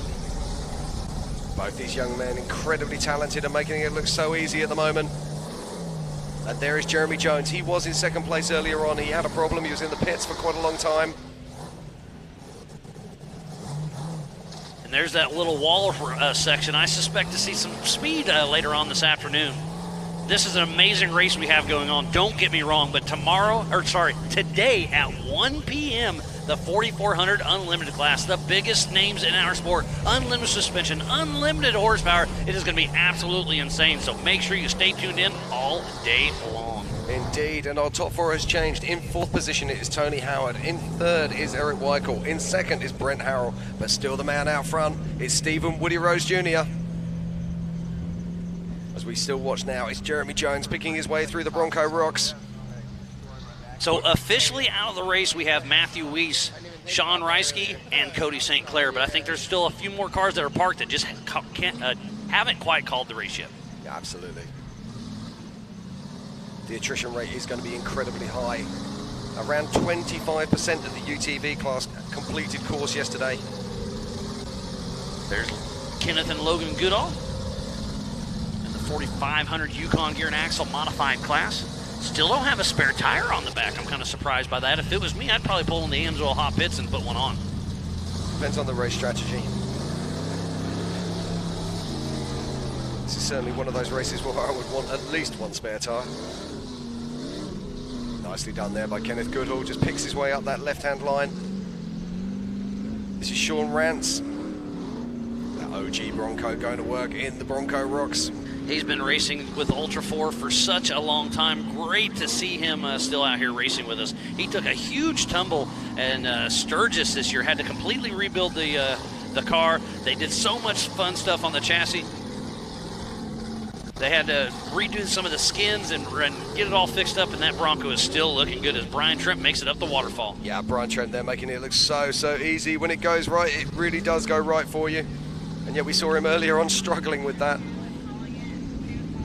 So still only 4 cars that are actually on their 5th lap at the moment. And there's approximately 30 minutes left in this race. So it's an hour and a half plus 1 lap. And the fastest lap of the race so far is still with Stephen Woody Rose Jr. with a 12:15. Tony Howard just clearing waterfall. Right behind him is Dwayne Garrettson, the Ricky Bobby. And Eric Weichel right behind him. I love the smiley face on the top of that car.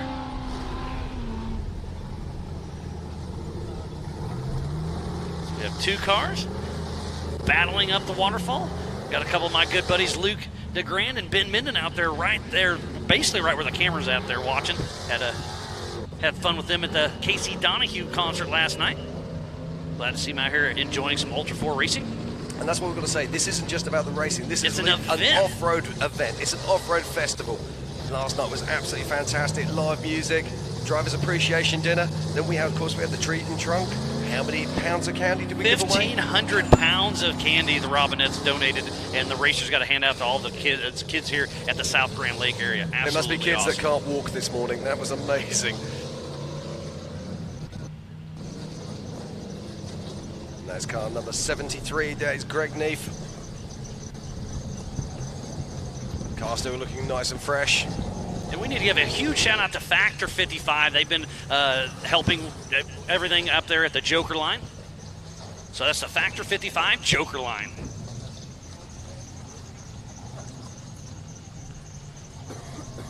Shelby St. Clair is officially calling his race, so tough break. We saw him have some overheating issues on his engine and having some winch problems, so tough break for Shelby St. Clair in his debut Ultra 4 race. Yeah, and Greg Neef there just makes his way out the waterfall. Beautifully done. Picks his line, and off he goes.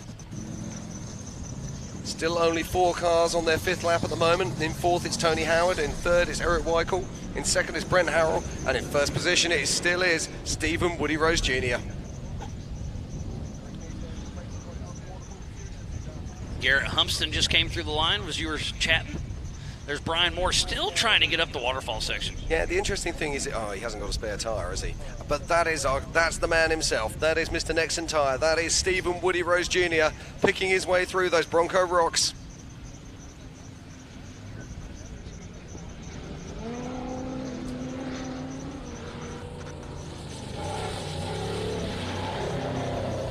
A little splash pass on the far side as we're going to fly through the Bronco boulders. And there's Brian Moore. Now let's see if he can winch up this.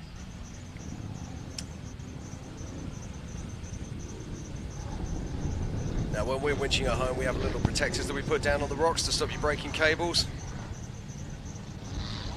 Yeah, because that rock is so sharp. It's I mean, so it could cut a. And these winches are mostly using synthetic cables these days. I mean, 30 years ago we used to use steel. Now we're using synthetics. The reason we use synthetics, they're lighter, they're stronger, they're easier And they're to safer, handle. too. They're safer as well. We don't get that kinetic whip that we get with steel. And But those the steel negative cables side- can get a splinter in and really poke you. Oh, yeah. I've had a few of those in there. I was going to say, been there. There's Ryan Taylor, part of Team Indiana, that Trip Fab car, with Corey Day riding shotgun. I've got to say, I think I got one of the photos of the event the other day. Yes, talk about $1 million view. It was indeed.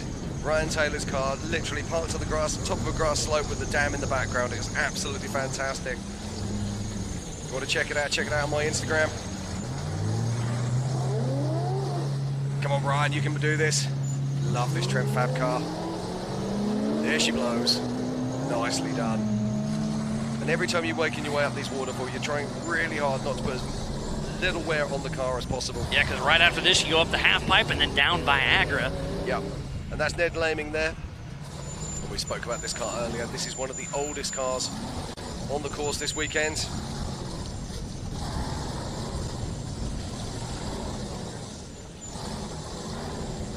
Being very sensible there.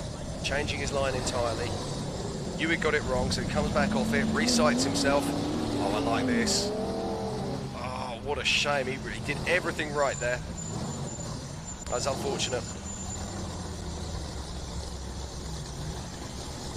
And there is Brent Harrell, our current second place car on course. If you get a chance to look at this vehicle, do so. It is an absolutely work of art. Paul Harshall's a magician behind the CAD machine. And they'll do so much little things to change it up to make it just a little bit faster. Yep, he's always looking for that 9th, 10th. He really is. There's Jeremy Jones at the waterfall. He's physically, or on adjusted time, he's in 5th position as we speak. He is. It's still all to play for, Miles. There's so much still going on in this race. And there's Ned Laming on the top left. Yeah, Ned Laming's got up there. Oh, and look, Brian Moore did make it up. Yes, he did. He winched up there, but he has got severe problems now. He's torn the tyre from the wheel. He's got to make it. Just see it there in that top corner. So the tyre is completely off the wheel now. And the problem when that happens is if you continue to try and drive, you can actually tear the shock absorbers off the car. Or worse, you can flatten the wheel rim and that can take the caliper off. So he's got to make some big decisions. So Tony Howard has made it up the Factor 55 Joker line.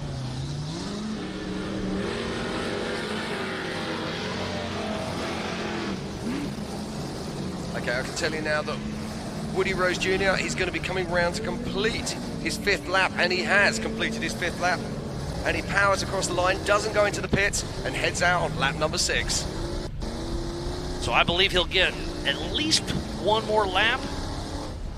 I bet you he'll get 2 more laps before the white flag comes through. He's got to be careful. He's got to be really clever here. If I was his pick, You know what? I'd have him slowed down a little bit. Yeah, I would as well. I would as well, because it's going to be 1+ on top of that. Yep. There's no point. It's interesting to see where Brent is. I think Brent's about 5 minutes behind him. He can bleed some time, even if it means sitting on the start line and not crossing the start line. We just sit there and wait on the just white sit flag. there and wait for the white flag. Got to be sensible here. It really is about playing that's that a happy medium. I don't know how that's going to work, because then all of a sudden you could have Brent on your tail. I don't know. Just for an extra lap. This is where you need your pit crew. Yeah. This is where you need your pit crew. Trying to Look work at it the out. line of the Bronco boulders. It's really burning in nicely out here. It's my race manager. Unfortunately, she doesn't work with me anymore, but she was there. Stacy, she was awesome at that. She would actually sit down. She'd be working at everybody's times, everywhere. Everybody is on the track. And she'd be calling it to me, telling me what I need to do, whether I need to speed up, slow down. So much tactical stuff going on. That was Diesel Krentz coming through the Method Race Wheel start finish.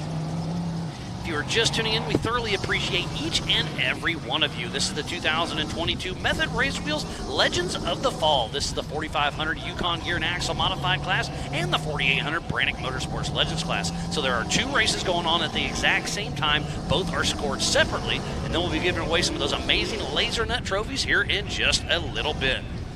And this is Sean Rance here, trying to pick his way up through. Oh, look at that. Beautifully done there by Sean. And I'm going to give Laser Nut a really good pimp right now because they've been doing such a great job all year long. So Laser Nut was founded in 1984 by Cody Wagner's dad, Jim. Originally building powder coating equipment, they purchased their first used CO2 laser machine in 06, eventually getting 5 CO2 lasers. Now they have a 42,000 square foot warehouse. They've recently upgraded to 2 10K fiber lasers and 11 press brakes. They do laser cutting, laser etching, bending, robotic welding, taping, countersinking, and finish sanding. Over 80 employees working around the clock, over 400 customers, mainly in the off-road market, private labeling.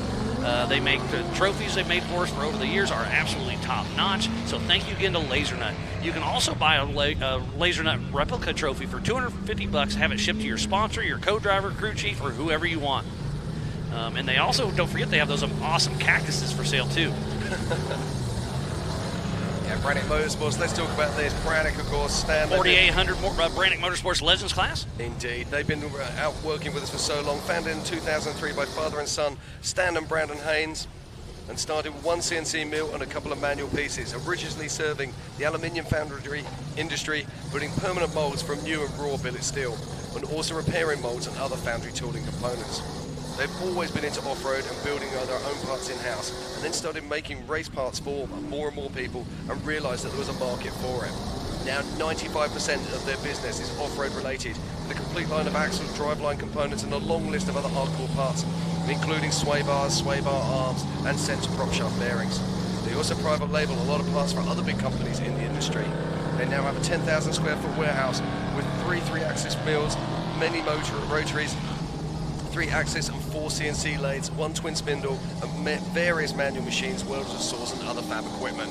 So again, just a huge shout out to all of those marketing partners that help us out. That just kind of give you a little behind the scenes shot on a couple of them that really help us out. Indeed. Right now, Brent Harrell has crossed the line, and there is a gap of 2 minutes and 15 seconds. So he's really starting to reel him in a little bit. So Woody Rose, like you're saying, you have to play that happy medium. But to finish first you must finish. It's going to be a race to the finish for sure. Absolutely. Now, I've been very impressed with Woody Rose so far, but I think we've seen him with 1 flat tire so far. I think we've seen Brent with 2. So they're going to have to play that long game and see how it shakes out. It's going to be an awesome finish. I can't wait to see how it comes together. And in the 4500 Yukon Gear and Axle Modified class, it's Rick Levezzo in 1, Troy Bigby in 2nd, and then Ken Goodall in 3rd. Eric Weichel sitting in 3rd in the 4800 Brannick Motorsports Legends class. Then Tony Howard, Jeremy Jones, Brian Trimp. Diesel Drentz here trying to get his car up over this waterfall for them. Not easy in a big full-body vehicle like that. Ken Goodall head through the Method Race Wheel Start Finish. Oh, here's a 2nd place, Brent Harrell. Good thing that left line was open, so he's got an option. Ooh, starting to struggle a little bit. Remember that waterfall section right there is wet, so it's a pretty tricky little climb. And he's almost all the way out the top, but there's a 2nd ledge you have to little bump up it. Yeah, this is exactly what we saw happen to Woody Rose earlier. But making it right up and out. Exactly. And then they go up this little half-pipe section through the woods and then down Viagra. I am so impressed with Brent Harrell and with Woody Rose. But neither of them are getting really heavy on the throttle. They're just picking their lines, taking their time, and making those cars work. And they're both fairly young. It's great to see them. I mean, the future is great. Yeah, we got a great future here at Ultra 4 USA. You can guarantee that these guys in the next few years will be stepping up into 4400. And they grew up in this industry. So Woody Rose's dad is Derek Trimp, part of Trimp Fabrication, and then Brett Harrell's son. So they've been wheeling. They got brought up in motorsports. It's great to see. Absolutely. There's Ryan Taylor there in another Trent Fab car. They just look so right, don't they? Corey Day, his co-driver, rode with Adam Kennett yesterday, so he knows this course like the back of his hand. So Team Indiana really pushing strong out there. Yeah, it makes a big difference as well. So we've now got 3 cars on the 6th lap. Eric Weichel has just started his 6th lap. In 2nd place was Brent Harrell. We just saw it going up the waterfall. But in 1st place, and he's been in 1st place right from the start, it's Woody Rose Jr.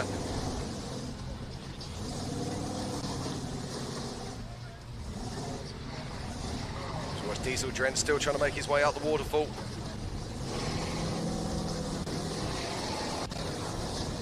That's it, up she goes. Keep the momentum going, and he's up and out. Here comes Troy Digby and Kyle. Now we saw Troy Digby give us a masterclass on this earlier. Can he do it again?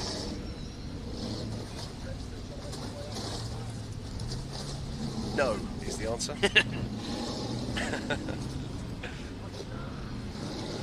It's so frustrating when you come to an obstacle like this. You arrive at it one time and you just one-shot it. The next time you take exactly the same line in your own mind and you can't get anywhere near it. Or you come up and there is lap traffic in one section at certain spots. Yeah, exactly. Frustration level 10 for a race car driver. And up he goes. Very nicely done from Troy. Up and out. Troy Digby through it. Here comes Brian Trimp. He's sitting in. Oh, I really like that from Brian Trimp. That was a fantastic piece of driving there. Just perfect flow from start to finish. There's Tony Howard. But Brian Trimp's in that 8th position, and Tony Howard is all the way up in 4th position on adjusted time. So Tony Howard's really having a great race here for the 2022 Method Race Wheels Legends of the Fall. Still only 3 cars have started their 6th lap. And our current race leader, he must be around about over halfway right now, but that is Kenneth Goodall, who is potentially our race leader in the 4500 class.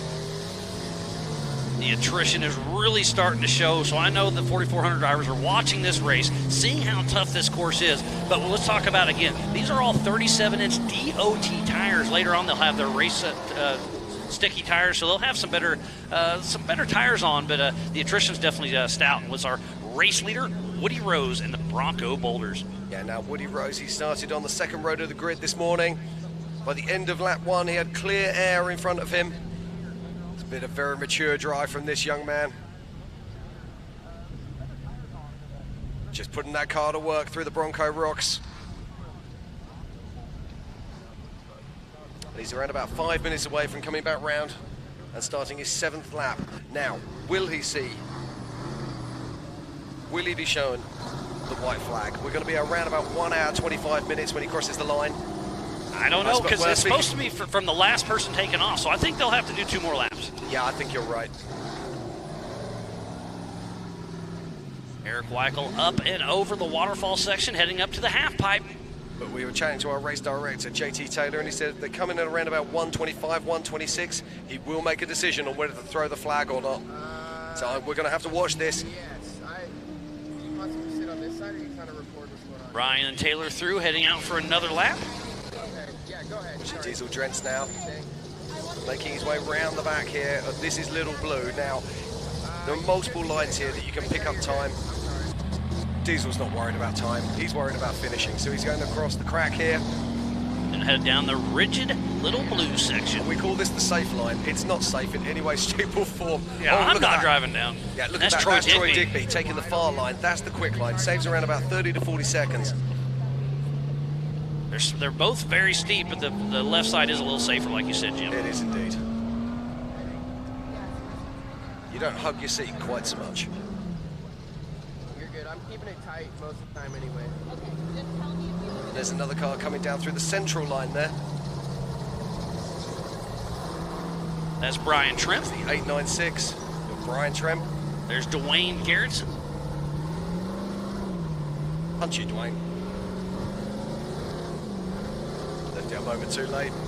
Okay, Jeremy Jones has now crossed the line, and so has Tony Howard. Both of them are now also on their 6th lap. So let's go through the adjusted race order. Sitting in 5th position is Tony Howard. In 4th is Jeremy Jones. In 3rd position, Eric Weichel. In 2nd, it's Brent Harrell. And out front all day long is Woody Rose.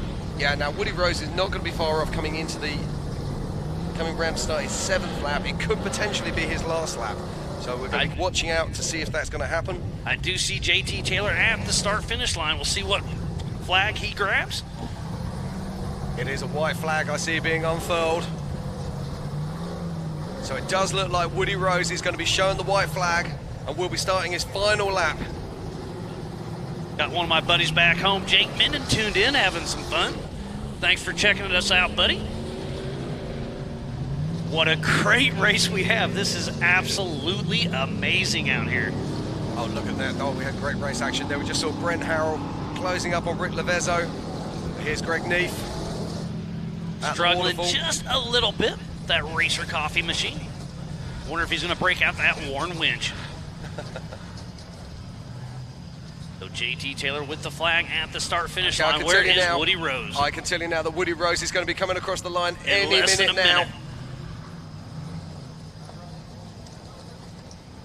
Now, what kind of shape is he going to be in? Is he going to need to come into the hot pit? Is he going to be able to blow through? The white flag is out and getting waved for Woody Rose. We're about 12 to 15 minutes away from this race to finish. He blows by the AMSOIL hot pits, and Woody Rose, it is his race to lose. We'll see if he can keep it together, play it smart, play it safe. And I know he's in the pits with those PCI race radios, keeping in communication and seeing how far back Brent Harrell is. Jesse Oliver here trying to go out the Joker line. This is the line they call nosebleed. There are multiple winch points at the top there, so he's got to make some decisions quickly, as we watch Sean Rance. But it's at the moment, it's all about Woody Rose Jr. He's on his 7th and final lap here. And the fastest lap of the day was set earlier by Woody Rose with a 12:15. So what's your guess on the 4400s? Do you think they're going to be in that 10-minute mark? It's going to be tough to break, but I think that 10-minute mark is possible. We have so many talented drivers, so many amazing cars in 4400. I think we're going to be seeing around about 10.5 minutes. I was talking with the Gomez brothers last night, and we were just having some fun, talking strategy and whatnot, and I was like, I can't think of too many people that we are actually missing. It's a completely stacked field. The only person I could really come up with was Eric Miller. We talked about Randy Slauson, but he mainly only races King of the Hammers. So it's and Jason Shearer, but he races mainly just King of the Hammers as well. So it's almost a completely stacked field. It is absolutely amazing. Take it live. Yeah, some massively high horsepower, some incredible machines, and we'll be seeing them at 1 p.m. today. But right now, it's all about this race. There's Diesel Drentz up on the high side. Oh, and this is going to be a drag race into the Bronco Boulders. Can't quite tell who that is on the outside. Is that Brian Tripp, possibly? It could well be, could well be. But now we're waiting for Brent Harrell. Yes, that is Brian Tripp. Oh, and look at Troy Digby's trying to get in the action, too, right at the Bronco Boulders. And there's multiple lanes through here. I drove my Jeep through this section earlier, or well, a couple weeks ago, whenever that was, and it was absolutely gnarly. And I only have the 35-inch Nittos on it, but they've got 37s on this, and making it look a lot easier than I did, I'll promise you that. But I had to tell myself, you got to drive this home, dummy. Well, that's the one thing these guys don't have to do, thankfully.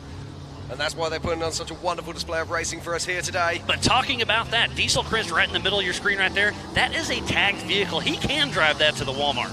And this is Jeremy Jones. Jeremy Jones currently is lying in 4th position, making his way out the waterfall. But let's not forget, he is almost going to be lapped by our current race leader, who is Woody Rose Jr. Look at this picture-in-picture with the rocks in the background. Absolutely amazing. And a massive shout out to our production crew. Yeah, Take It Live has done an amazing job bouncing back and forth. There is our race leader right behind Jeremy Jones. This is Woody Rose. And he makes it right up and through the waterfall section, and just got confirmation that Jesse Oliver made it up through the Factor 55 Joker line. And there's Brian Moore with a broken right front axle right at the start of the Bronco Boulders. So he's had a rough day, tough break for him. Yeah, he's had no luck at all, unfortunately. But Woody Rose Jr., the big news, he is now clear of the waterfall. He'll be making his way towards Little Blue. He's already done the Joker line, so he doesn't have to do that. Once he's past Little Blue, he comes around the back. He'll be making his way through the Bronco Rocks. Then he'll be up the Yukon launch, down through the Recaro Rocks, and heading for the finish line. This is a 5-mile lap. We've been racing for basically right at an hour and a half right now, and they're on their 7th and final lap. Absolutely. We said at the start of this race, we could see somebody different on the finish line. We could see somebody we've never seen before win this race, and it does look like that is going to happen today. Woody Rose has had some success in the past, and it's keeping that momentum going. Woody Rose is doing an amazing job. So who else is out there? It's just Brent Harrell and Woody Rose out on their 7th lap. It is at the moment. So the white flag is flying for the rest of the field. Does look like Jeremy Jones will probably get passed by Woody Rose. We'll be giving away some of those laser nut trophies here in just a little bit. We'll have our cohort Pam Hall down there. She's been running all over the place. There's so much going on behind the scenes that we just need to give a huge shout out to absolutely everybody. And Ned Laming makes his way up, and there is Eric Weichel. Weichel, he's possibly our 3rd place vehicle on course at the moment. So thank you to Jason and Gayla Robinette, all of our volunteers, the Mid-America Outdoor Crew, the Ultra 4 staff, media, safety, USAC racers, fans, and all of our marketing partners. Oh, now look at this. That's Brent Howard. Oh, how did he do that, Miles? He's just managed to pick his way out the waterfall with a flat rear tyre. So flat tire on the last lap. Woody Rose, if he's got his pit crews watching the screen, they're telling him, hey, Brent's got a flat, keep pushing, but play it smart. Absolutely. How cool is that we're actually helping them communicate to their drivers, because you know they're tuned in and watching in the hot pits. Well, this is something I never understand, is when the race car drivers don't tune into the live show, because the live show is actually a real massive help for little things like that. And that's something we do in our own race program. We make sure that we follow the live feeds, we make sure that we follow the live scoring, so that we can see what's going on, so we can box smart. Where do you race at, Jim? Pretty much all over the world, but mostly Europe. Yeah, it's pretty cool to see you over there being so successful, and then come over here and hang out with us. I really appreciate it. Oh, we love it, mate. There's Dwayne Garrettson making his way towards the Bronco Boulders, just bypassing the nasty girl to be racing tonight for the NRRA Rock Bouncing. Yeah, I would put a big shout out actually to all the boys and girls in Ultra 4 Europe who are racing at Battle of Bovington this weekend. So you actually skipped a race to come here, Yeah, I huh? skipped a race to be here this weekend, so good luck to everyone who's racing over there. Hope they're having a great time. There's Jesse Oliver. Brian Trent pulling into the Amsoil hot pits. There's Rick Lavezzo at the waterfall. Almost had it up there. Just not quite enough momentum. Him and James Mahoney been running strong. Brian Trimp has some engine issues, but it looks like they're going to just change a tire. We'll see if they pull the bonnet off, right? Is that what you call it? Absolutely. But I don't see them checking out the hood, so they're just going to be pushing right through. And there comes Ryan Taylor. Background, that's a great shot there. So that's so cool for the pit guys. They get to watch the start finish. They can turn around and watch their cars going around them. There's action everywhere. Let's be honest, it's a thankless task being stood in most pits. You get to see no action and you have to stand there all day, so it's awesome that they can see the action around them going on. But it's not going to be long now until we see our race leader picking his way round through the Bronco Rocks. There's Tony Howard. Tony Howard is provisionally lying in 5th place at the moment.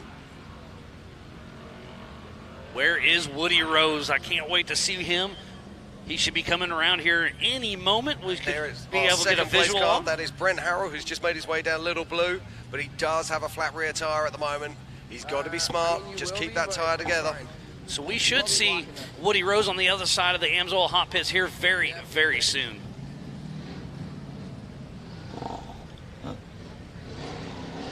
There's the 48.10.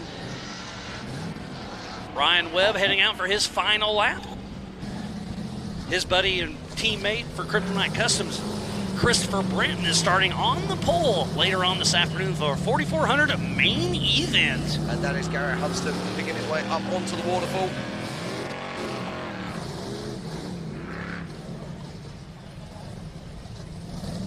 We still only have 2 cars that have started their 7th lap. Hey, Jim, I have a visual on Woody Rose. He's on the backside of the Amsoil hot pits. We are less than 5 minutes away from the checkered flag and flying. It looks like he's lapping Jeremy Jones. Yeah, it looks like he's lapped Jeremy Jones. That's incredible. That is absolutely insane. 2 very similar cars, and Woody Rose just laps a class veteran of Jeremy Jones. Woody Rose is having such an incredible race. We're just looking there. That is Ryan Taylor in another Trent Fab car. There is our race leader. That is Woody Rose. He'll be heading into the Bronco Boulders any moment as we see Dwayne Garrettson heading up the Yukon launch. And coming across the line now, it looks like it's going to be Eric Weichel. He's also got a flat tyre. We really should have set up a book on how many flat tires there were going to be in this race. There is a Ned Lamming. Oh, Eric Weichel heading into hot pits. He's having an amazing race. He's physically in 3rd position. We'll see if he can hold that on adjusted time. Hopefully his pit crew can change that left front flat and get Eric out there. Eric and Nancy Weichel having a great race. But look at this. This is our current race leader. This is Woody Rose Jr. picking his way through those Bronco rocks. And in the main screen now is Diesel Krentz. That's a great looking rig, isn't it? Oh, I love it, yeah. It's just, I mean, it looks like a Jeep. It does indeed. It's got a 392 under the hood, those Nitto tires, rock crawler suspension. But let's just talk about this young man down in the bottom corner here. That was, of course, Woody Rose Jr. Now, that's a Trem Fab machine, so he's going to be running 14-inch travel suspension. He's going to also be using a 37 DOT tyre. I think we've only seen him actually stop for 1 tyre today, which is absolutely remarkable. Yeah, Woody Rose out of Sparks, Nevada with Trent Fabrication. He's got a Trent Fab top shelf chassis, LSX 454, Turbo 400, Atlas, Yukon, Brannick, Proper Tuning, Laser Nut, Rugged, Warn, Fox, Nexon, Raceline, and Mecum alternators, and FK rods. So we've now got 3 vehicles that are currently on their 7th lap. We've got Eric Weichel, who's still currently in the pit, Brent Harrell, who's got a flat on course, and of course our race leader, Woody Rose Jr., who is making his way round the back now. He'll be soon, very soon, coming up to the Yukon launch, and then across the Recaro rocks for the final time. Thank you again to each and every one of you for tuning in. We're about to wrap up the 4800 Brannick Motorsports Legends class and the 4500 Yukon Gear and Axle modified class. The checkered flag will be coming out very, very soon. We have Tracy Snell tuning in. Thanks for checking us out, and this is an amazing race. It is indeed, as we still see action coming from the waterfall. In the bottom right of our screen right now is that young man, Brent Harrell. He's been trying so hard to put time on Woody Rose. Flat tyre's been plaguing him all weekend, but this is a fantastic drive.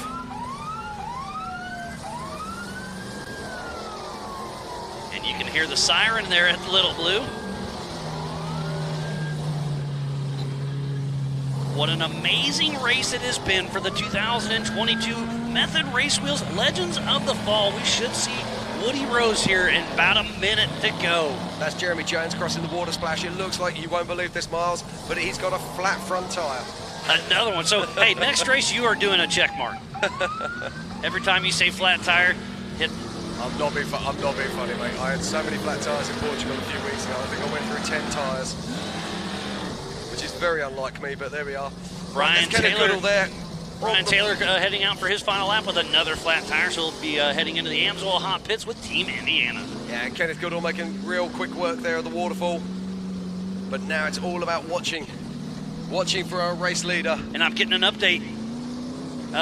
Woody Rose has a flat left rear tire, but hey, he's close enough to the finish. I think he's going to be okay. But our leader has a flat now as well. But I believe it's only a second flat tire, so he's had an amazing day. Exactly that. But we're now watching Ryan Taylor in the pits, car 53, another Trent Fab vehicle, also with a flat tire. And remember, once the checkered flag comes out, nobody else gets to go out for another lap. That is our race leader, Miles. Our race leader is almost at the finish, literally 200 meters from the finish line. So Woody Rose is about to wrap this race up. He's splashing through the water, taking it easy. He's got this in the bag. Remember, this race is on adjusted time, but he has got this thing locked up. So the checkered flag is out, and I got a visual on Woody Rose. Woody Rose crosses the line, takes the checkered flag, and takes the win here at Legends of the Fall in the 4800 class. Yeah. Wow, what a race, Miles. They have put on one heck of a show for everybody here in South Grand Lake recreational area. Here in Disney, it's absolutely amazing. And Woody Rose with one heck of a race. Yeah, he's been absolutely astonishing right from the start of this race. So he got out in front, started on the second row of the grid, got out in front early, and he's stayed there ever since. He has the fastest lap with the 12 minute 15 seconds and has dominated every single lap. And I believe he just locked up the Western Series for the Nitto National Championship and may have moved up a couple of positions in the Nationals as well. And crossing the line there, Miles, in second position, another incredibly talented young man. It was our pole sitter, Brent Harrell, in his Paul Herschel built car. What a great race by both of those young gentlemen. And Woody Rose 1, Brent Harrell 2, unofficially, but I'm pretty sure it's going to stick. But what a great race they put on for everybody here on site and back at home. Absolutely. Now we're going to have to just work out what positions everybody's in. One thing's for sure, we have usually at these races, what we have to do is check for tyre balls. Deflate the tyres. We don't need to do that here. They're doing it for us. They're doing it for us. I think every single car's pretty much had 4 tyres on it at some point. There's Tony Howard in the 4800 Brannick Motorsports Legends class. Remember, we do have 2 races to go. So who's in the lead in the 4500 Yukon Gear and Axle We're modified just trying to work class? that one out at the moment. I believe it's Troy Digby, then Rick was Troy Levez. Digby, and we saw Troy Digby doing very well earlier on course. In fact, he should be coming around to complete a lap very soon. Rick Levezzo and then Ken Goodall. But like we were talking earlier, now that the checkered has flown, they're about to win. There is Rick Levezzo on start. He's in the Bronco Boulder, so that. Where's Troy Digby? Was he in front of him? We saw Troy Digby ahead of him earlier on. But so is he still ahead of him? Exactly. I missed it. We will have to wait and see, but I think Troy Digby is going to be crossing the line first. But it can be difficult to stay on top of the positions of this. There's so much action out there on course. What an amazing race it has been. They showed up and are showing out. We see Rick Levezzo. Justin Barth there in the lower right finishes. There's Jesse Oliver. I believe they're both a lap down.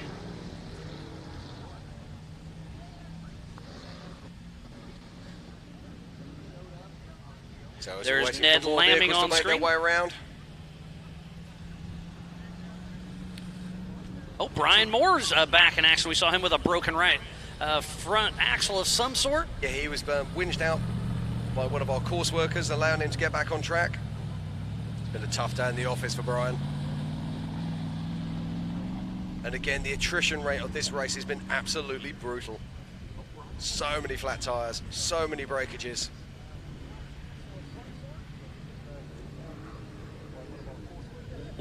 Yeah, you're talking about attrition. The tires are taking a beating. The axles, we were talking to Cody St. Clair earlier, and he's like, yeah, hit it so hard it just ripped it right out of it. Yeah, he sealed the car past part to the bottom of the waterfall section here. So, Jim, look at this. I have a physical. I can visually see Troy Digby, so that means Rick Levezzo is ahead of him, got around. So, yes. Rick Levezzo is our leader for the 4500 Yukon Gear and Axle modified class. Yeah, and if I'm not mistaken, he shouldn't be very far off the finish. In fact, that is Rick Levezzo. Looks like he's going to be going through the water splash any second now. And he's backing down. He's in communication. He knows he's got this. Well, he knows he still has to push, but he can slow down a little bit. So he's got the Yukon launch to go. Then he's got to make his way around Chips Rock. Then once he's done that, he's got to come back through the Recaro rocks, and then it's the last water splash, and he can pick his way back over the finish line and see if he can seal the deal in the 4500 class. But remember, this race is on adjusted time. Let me do some quick math real quick. Quick math, real quick.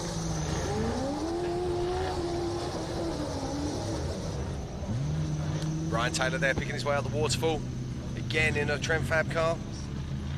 And that is Troy Digby. So on my quick math, unofficially, Rick Levezzo needs to beat Troy Digby by 3.5 minutes. So actually, it's going to be down to timing on this because they took off. They took off in 2 at a time at 30-second increments.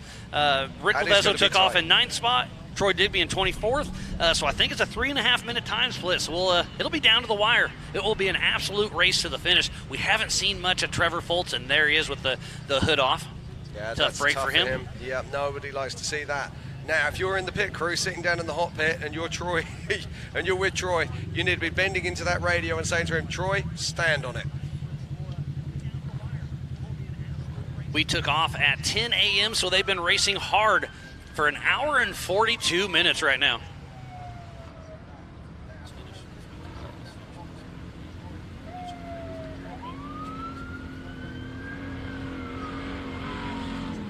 So still the race action continues here.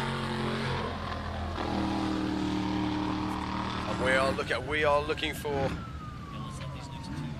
that looks like that might be Brian Moore crossing the water there, and there is Rick Levezzo, our physical first place on course 4500 modified class car.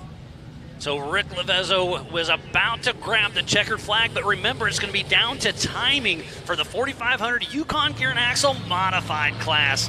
This is going to be an amazing finish because Rick Levezzo needs to beat Troy Bigby by, I believe, 3.5 minutes. So the checkered flag is out. Rick Levezzo physically finishing out first, but it's going to be down to timing. Start How your far stopwatch, back Miles. is... So Rick Levezzo is the first of our 4,500 class across the line. He's a full lap behind Woody Rose. How far back is is Troy Digby behind Rick Levezzo as we're watching Ryan Taylor very close indeed. heading to the top of Little Blue. I've got my unofficial stopwatch going. It's going to be really, really close. Right, let's watch Ryan Taylor here. Now, this is taking the far line. This is the faster line. You're going to see all of the 4,400 class cars taking this line this afternoon. You can almost guarantee it. Yeah, if they don't take that one, they're not going to be winning. Now, I love this. This is fantastic drone footage here. There's Ryan Taylor picking his way off. It's a controlled crash landing. He makes it look so simple. Great driving here.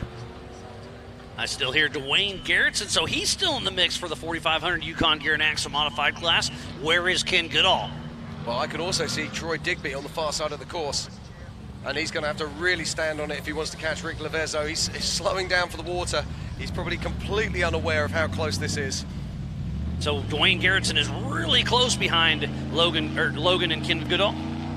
But where is Troy Digby?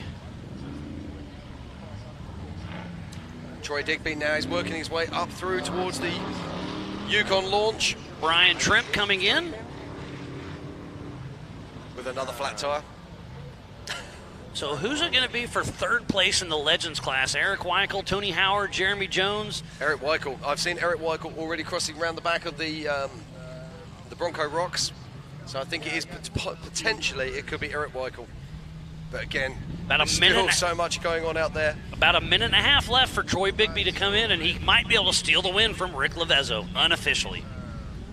This race is on adjusted time. Oh, here is Troy Digby right now, so he may have just stolen the win from Rick Levezzo. What's going to be on the timer? I do believe Troy Digby may have just beat out Rick Levezzo by about a minute.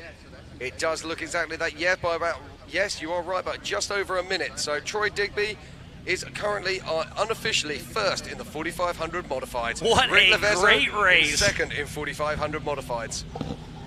And I think Kenneth Goodall will probably be our third place finisher, but we'll have to keep an eye on that.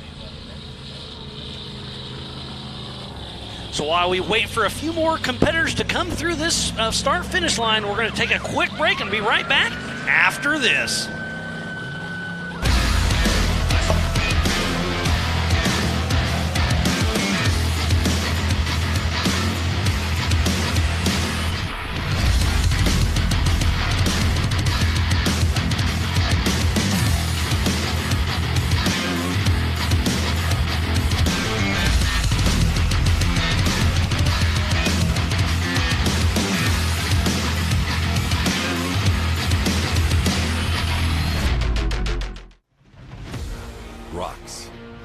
Sand.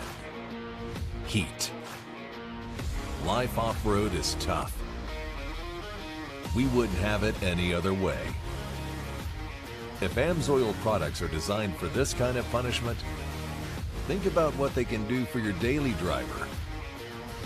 Upgrade to AMSOIL protection today and get fast free shipping from AMSOIL.com.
And welcome back to Legends of the Fall 2022 and the 4500 and 4800 modified race. And we've got Eric Weichel crossing the line there to close out the top three. I believe Eric Weichel just grabs that third position. And where does that put Dwayne Garrettson for the 4500 Yukon Gear and Axle modified class? I believe that wraps up the podium for it too. So I think unofficially it's Woody Rosen first.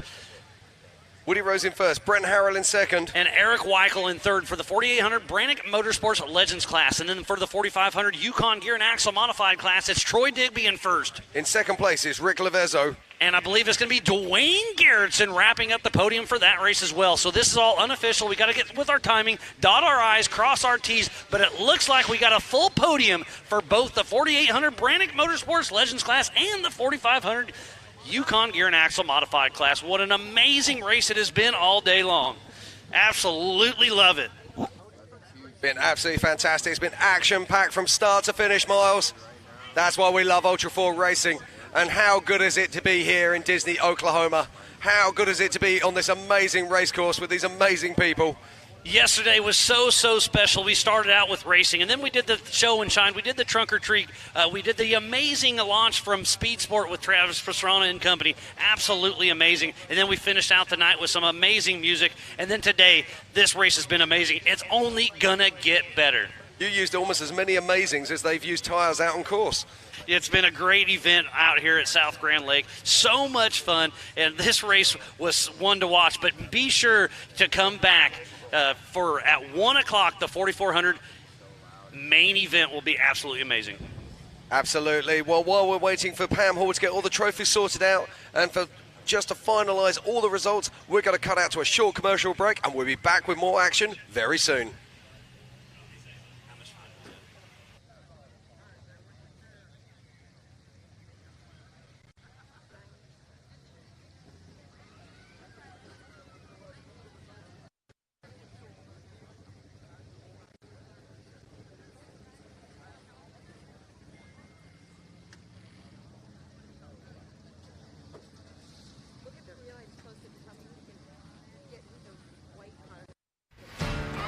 Bronco, an American classic, returns. And it only gets better when it's outfitted with the right gear. From bumpers to winches, rigging accessories, suspensions, body armor, and wheels. You need a full array of gear to outfit your Bronco for adventure. Get them now at warn.com.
Rocks, sand, heat. Life off-road is tough. We wouldn't have it any other way. If AMSOIL products are designed for this kind of punishment, think about what they can do for your daily driver. Upgrade to AMSOIL protection today and get fast free shipping from AMSOIL.com.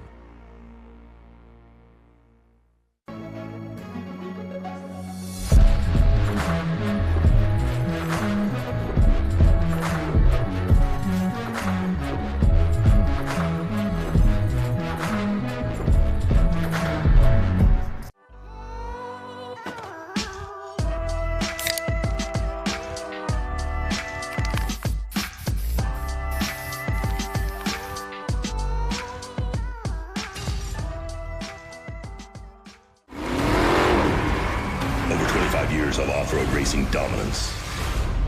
Proprietary patented race technology.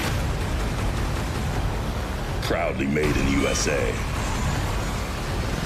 Unparalleled customer service and support.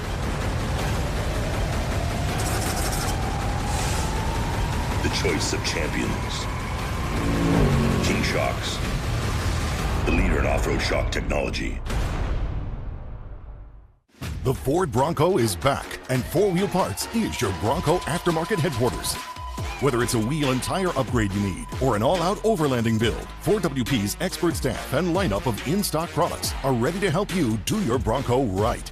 Build your Bronco at one of our 100 stores nationwide, or shop online at 4WP.com/Bronco HQ.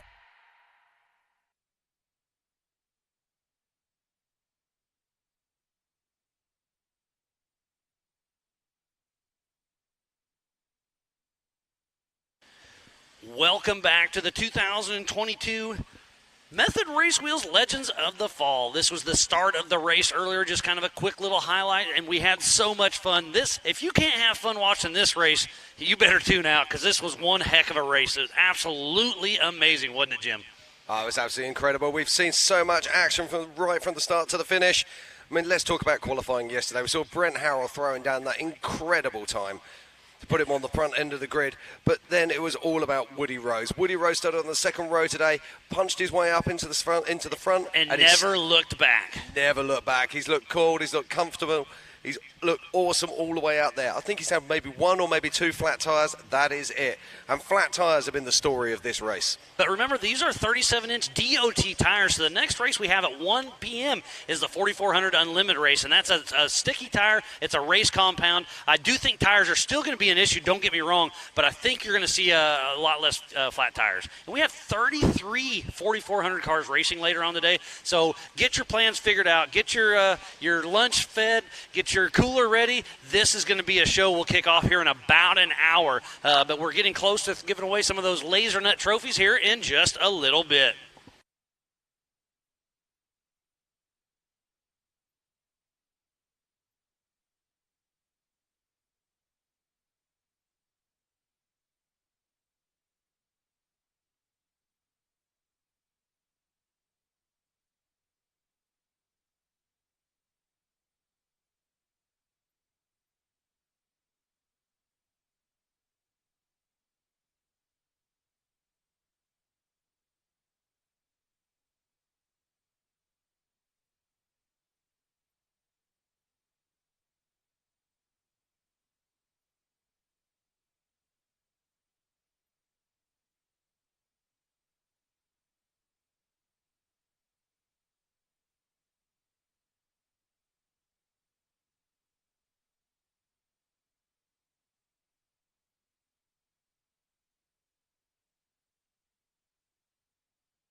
We are ready when you are.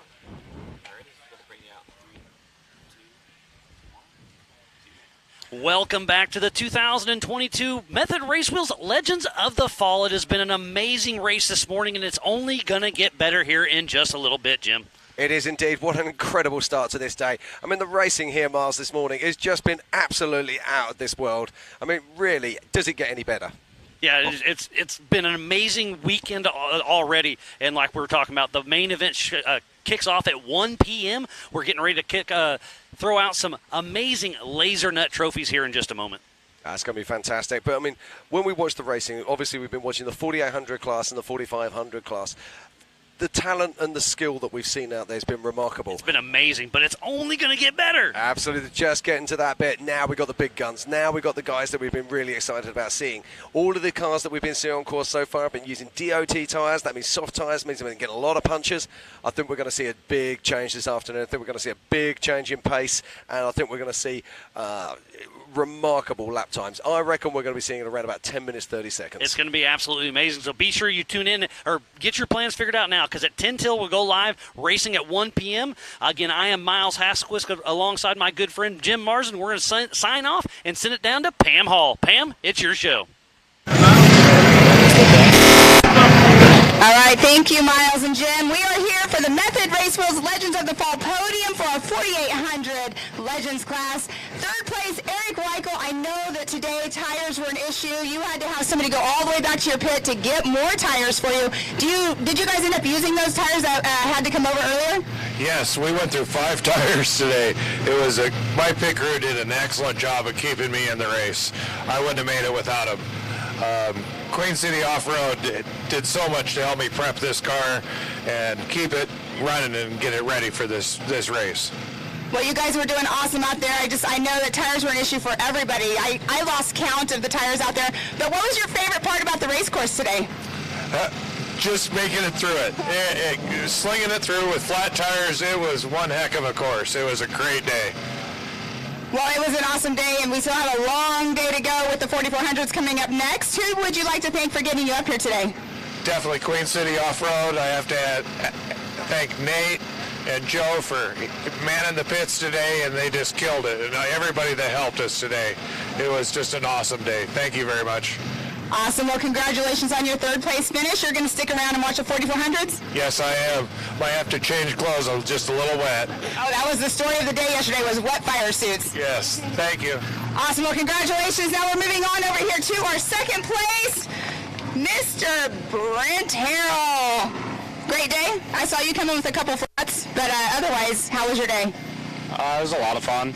Course has definitely changed a lot. There's a lot of logs that got jammed up and facing towards us, but it was a super fun track. Hopefully we come back here again next year.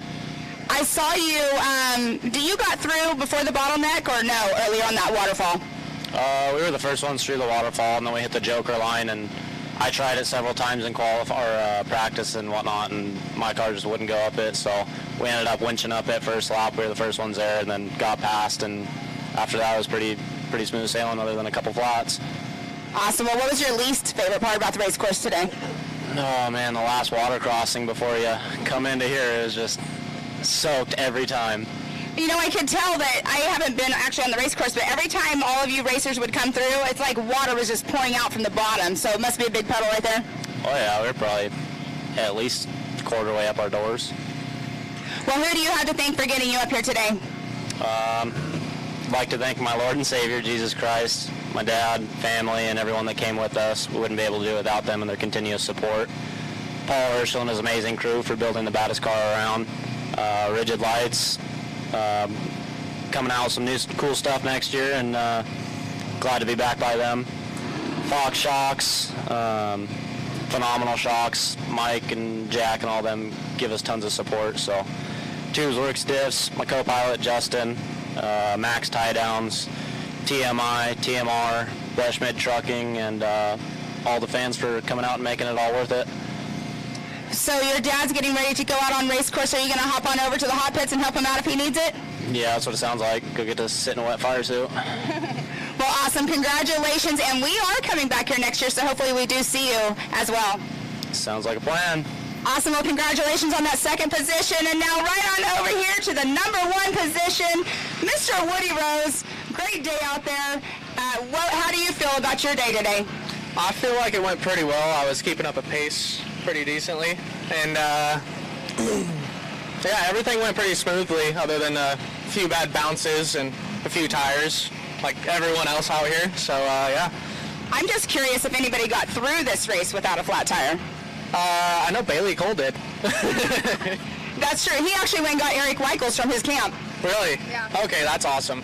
Yeah. That's what I love about out here is everybody's just a big family, so it's like everybody's helping each other out. So, and you had a special guest in your co-driver seat today. Was he a big help? Because he's normally in a driver's seat. Yes, Tad Dowker races the North Shore Raceworks Trent Fabrication top shelf car in 44. Big help. He kept my head on straight all day, helped me through all the tough climbs, and I wouldn't have been able to do it without him. Well, and that gave him a great preview because he's getting ready to go out on race course himself. So are you hopping in with him, or is his normal co-driver with him? His normal co-driver will hop in with him. So I'm all done for the day. Well, I know you were in the passenger seat yourself yesterday as well, correct? Yes, I was with Bailey Cole, and we had a really smooth race, and I had a good time. And helped me out throughout the whole entire day through here. Definitely went faster and made my day faster. Awesome. Well, who do you have to thank for getting you up here today? Trent Fabrication, definitely. That's a big one. Derek Trent for helping me get here, and to all these races, really. My mother, Lisa Trent, she's a big support through all this, too. And Dave Schneider helped me out with my front end after I clipped a tree this weekend. And then Nexen Tires, they were a big one. Raceline Wheels, Yukon Gear and Axle, the Auto and Tire Doctor, Brannick Motorsports, Proper Tuning, Line-to-Line Coating, Laser Nut Racing, FK Rod Ends, ATO Transmission, Rugged Radios, MacMan Alternators, Warren Industries, Reed Racing, and Fox. Awesome. Well, congratulations on taking that number 1 spot. So let's give it up for our 4800 Legends class. Woody Rose, Brent Harrell, and Eric Weichel. We're going to take just a moment for them to get their photos, and then we're going to bring up our next class, our 4500 Modified. So we're going to watch some highlights. So we'll be back in just a moment.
they flattened it, and they didn't put enough air in it.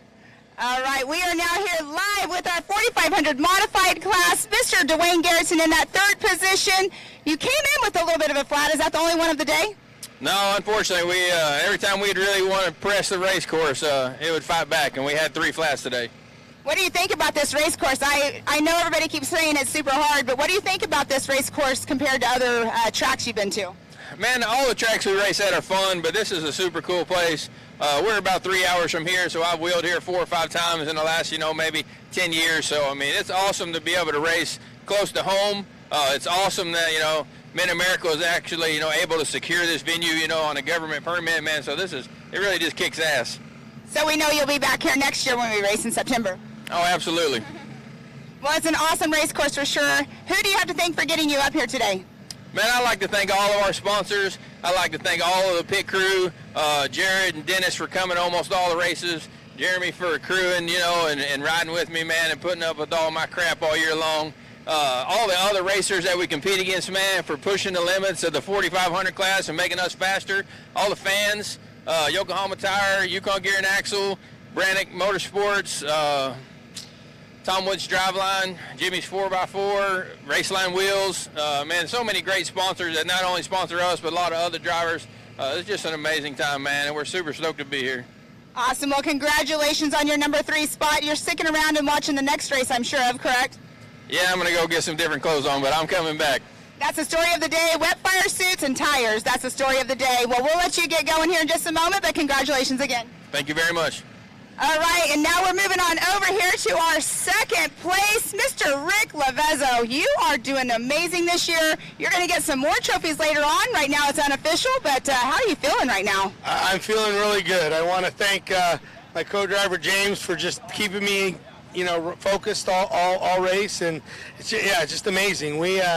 I think we had 3 flat tires, and we were focused on something else, so we hit it hard, but then we just had to slow down, and we had to finish the race, and that was our goal, and we did that. And without Yokohama tires, without Tube Works for our ends, Raceline for our rims, Kings for our shocks, I mean, we wouldn't be here. But most of all, my family, my crew chief, everybody just helped me out, and this man right here just all day in the air, Sunday drive, Sunday drive, Sunday drive, so it was amazing. And thanks to all the fans and Mid-America and everybody, it's just epic.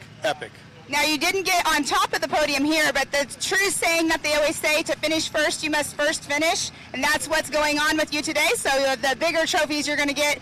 A great year for you. Congratulations. Who do you want to thank for getting you up here? I want to thank my wife, my father. They're my biggest fans, my daughter. Everybody that helps us all year, Paul Herschel and the whole gang helping us, the obstacle gang, and just been amazing. Yokohama tires, King shocks, Raceline rims, Tube Works for our rear ends, and that's about it. That's all I got. Awesome. Well, congratulations again. I'm going to ask Mr. James over here really quick. Today, you guys had an amazing day out there. What was your least favorite part as a co-driver out on race course today? Just trying to keep him in check, and hitting the waterfall. We caught a little bounce back, and I was like, we better back up, and we backed up and shot up it. We got impatient coming in there the second time, and, we're going to try a different line, and I talked him out of it, and we let the other guy winch, and we took our normal line so we could just keep it, and then, it was an awesome course. He did great out there. It was a nutrition race, like, the guy said. If you don't finish, you're not going to finish, so keep the tires on it, and he did a good job. Awesome. Well, congratulations to you guys again. Now we're going to move right on over here to our number 1 position, Mr. Troy Digby. Troy Digby, you won at AOP this year. AOP was your first race with Ultra 4 last year. And you are on a roll here. Are you going to continue on? Because every time you show up, you're getting this number 1 trophy. Yeah, I'm going to race as many races next year as I can. Nationals next year is a little far, being on the East Coast in North Carolina, but we're going to try to do as many as we can. Well, I got to go there too, so, we're from the same area. No, it's awesome. Great race out there, though. When you came through, it was so close. You guys had roughly a minute between you and Rick to finish for the first position, but what was your favorite part about this race course out here compared to, like, AOP? We like the waterfall. The waterfall was the best part. For whatever reason, we almost one-shot it every single time. Didn't have an issue. We passed a lot of cars there that couldn't get up, and you know, the car held together. We only had one flat, and everything was great on the course. JT did a great job. Yeah, they've been out here working hard for many, many weeks on this race course. But who would you like to thank for getting you up here today? Well, I got to thank all my great sponsors. And first off, I got to thank my brother. This is his first time ever in a race car, first for Ultra 4 race. And he's, you know, he had it all dialed in, tell me where to go, left, right, straight, slow down. He told me to slow down a lot. There's a lot of rocks. So yeah, we've got Owl Off-Road to thank. We have KMC Wheels, Ultimate 9, Tyree Lights. There's quite a few I'm forgetting, I'm sure. Let's see. Yeah, if I forgot anybody, I'm sorry. But thank y'all for all your support.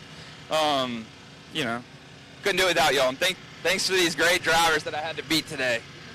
All right, well, since it's his very first Ultra 4 race ever, you've never even attended an Ultra 4 race. Nope. Tell us what you think about being in this race car with your brother, and did you have a blast? Well, there's so much more than just the race, you know, like the last 2 nights have been absolutely fantastic. This is just such an amazing community. Being out here for the first time, just so good to see everyone helping each other out, you know, and like pitting yesterday, like our pit crew today did absolutely fantastic. But by far my favorite part was just seeing how much hard work that Troy has put into this over the last couple of years, and just so nice to see how well this is turning out for him. I'm just unbelievably proud of him. So you think you'll be back? Absolutely. Awesome. Well, that's good to hear. Let's give it up for our 4,500 modified class for Legends of the Fall, Troy Digby, Rick Lavezzo, and Dwayne Garrettson.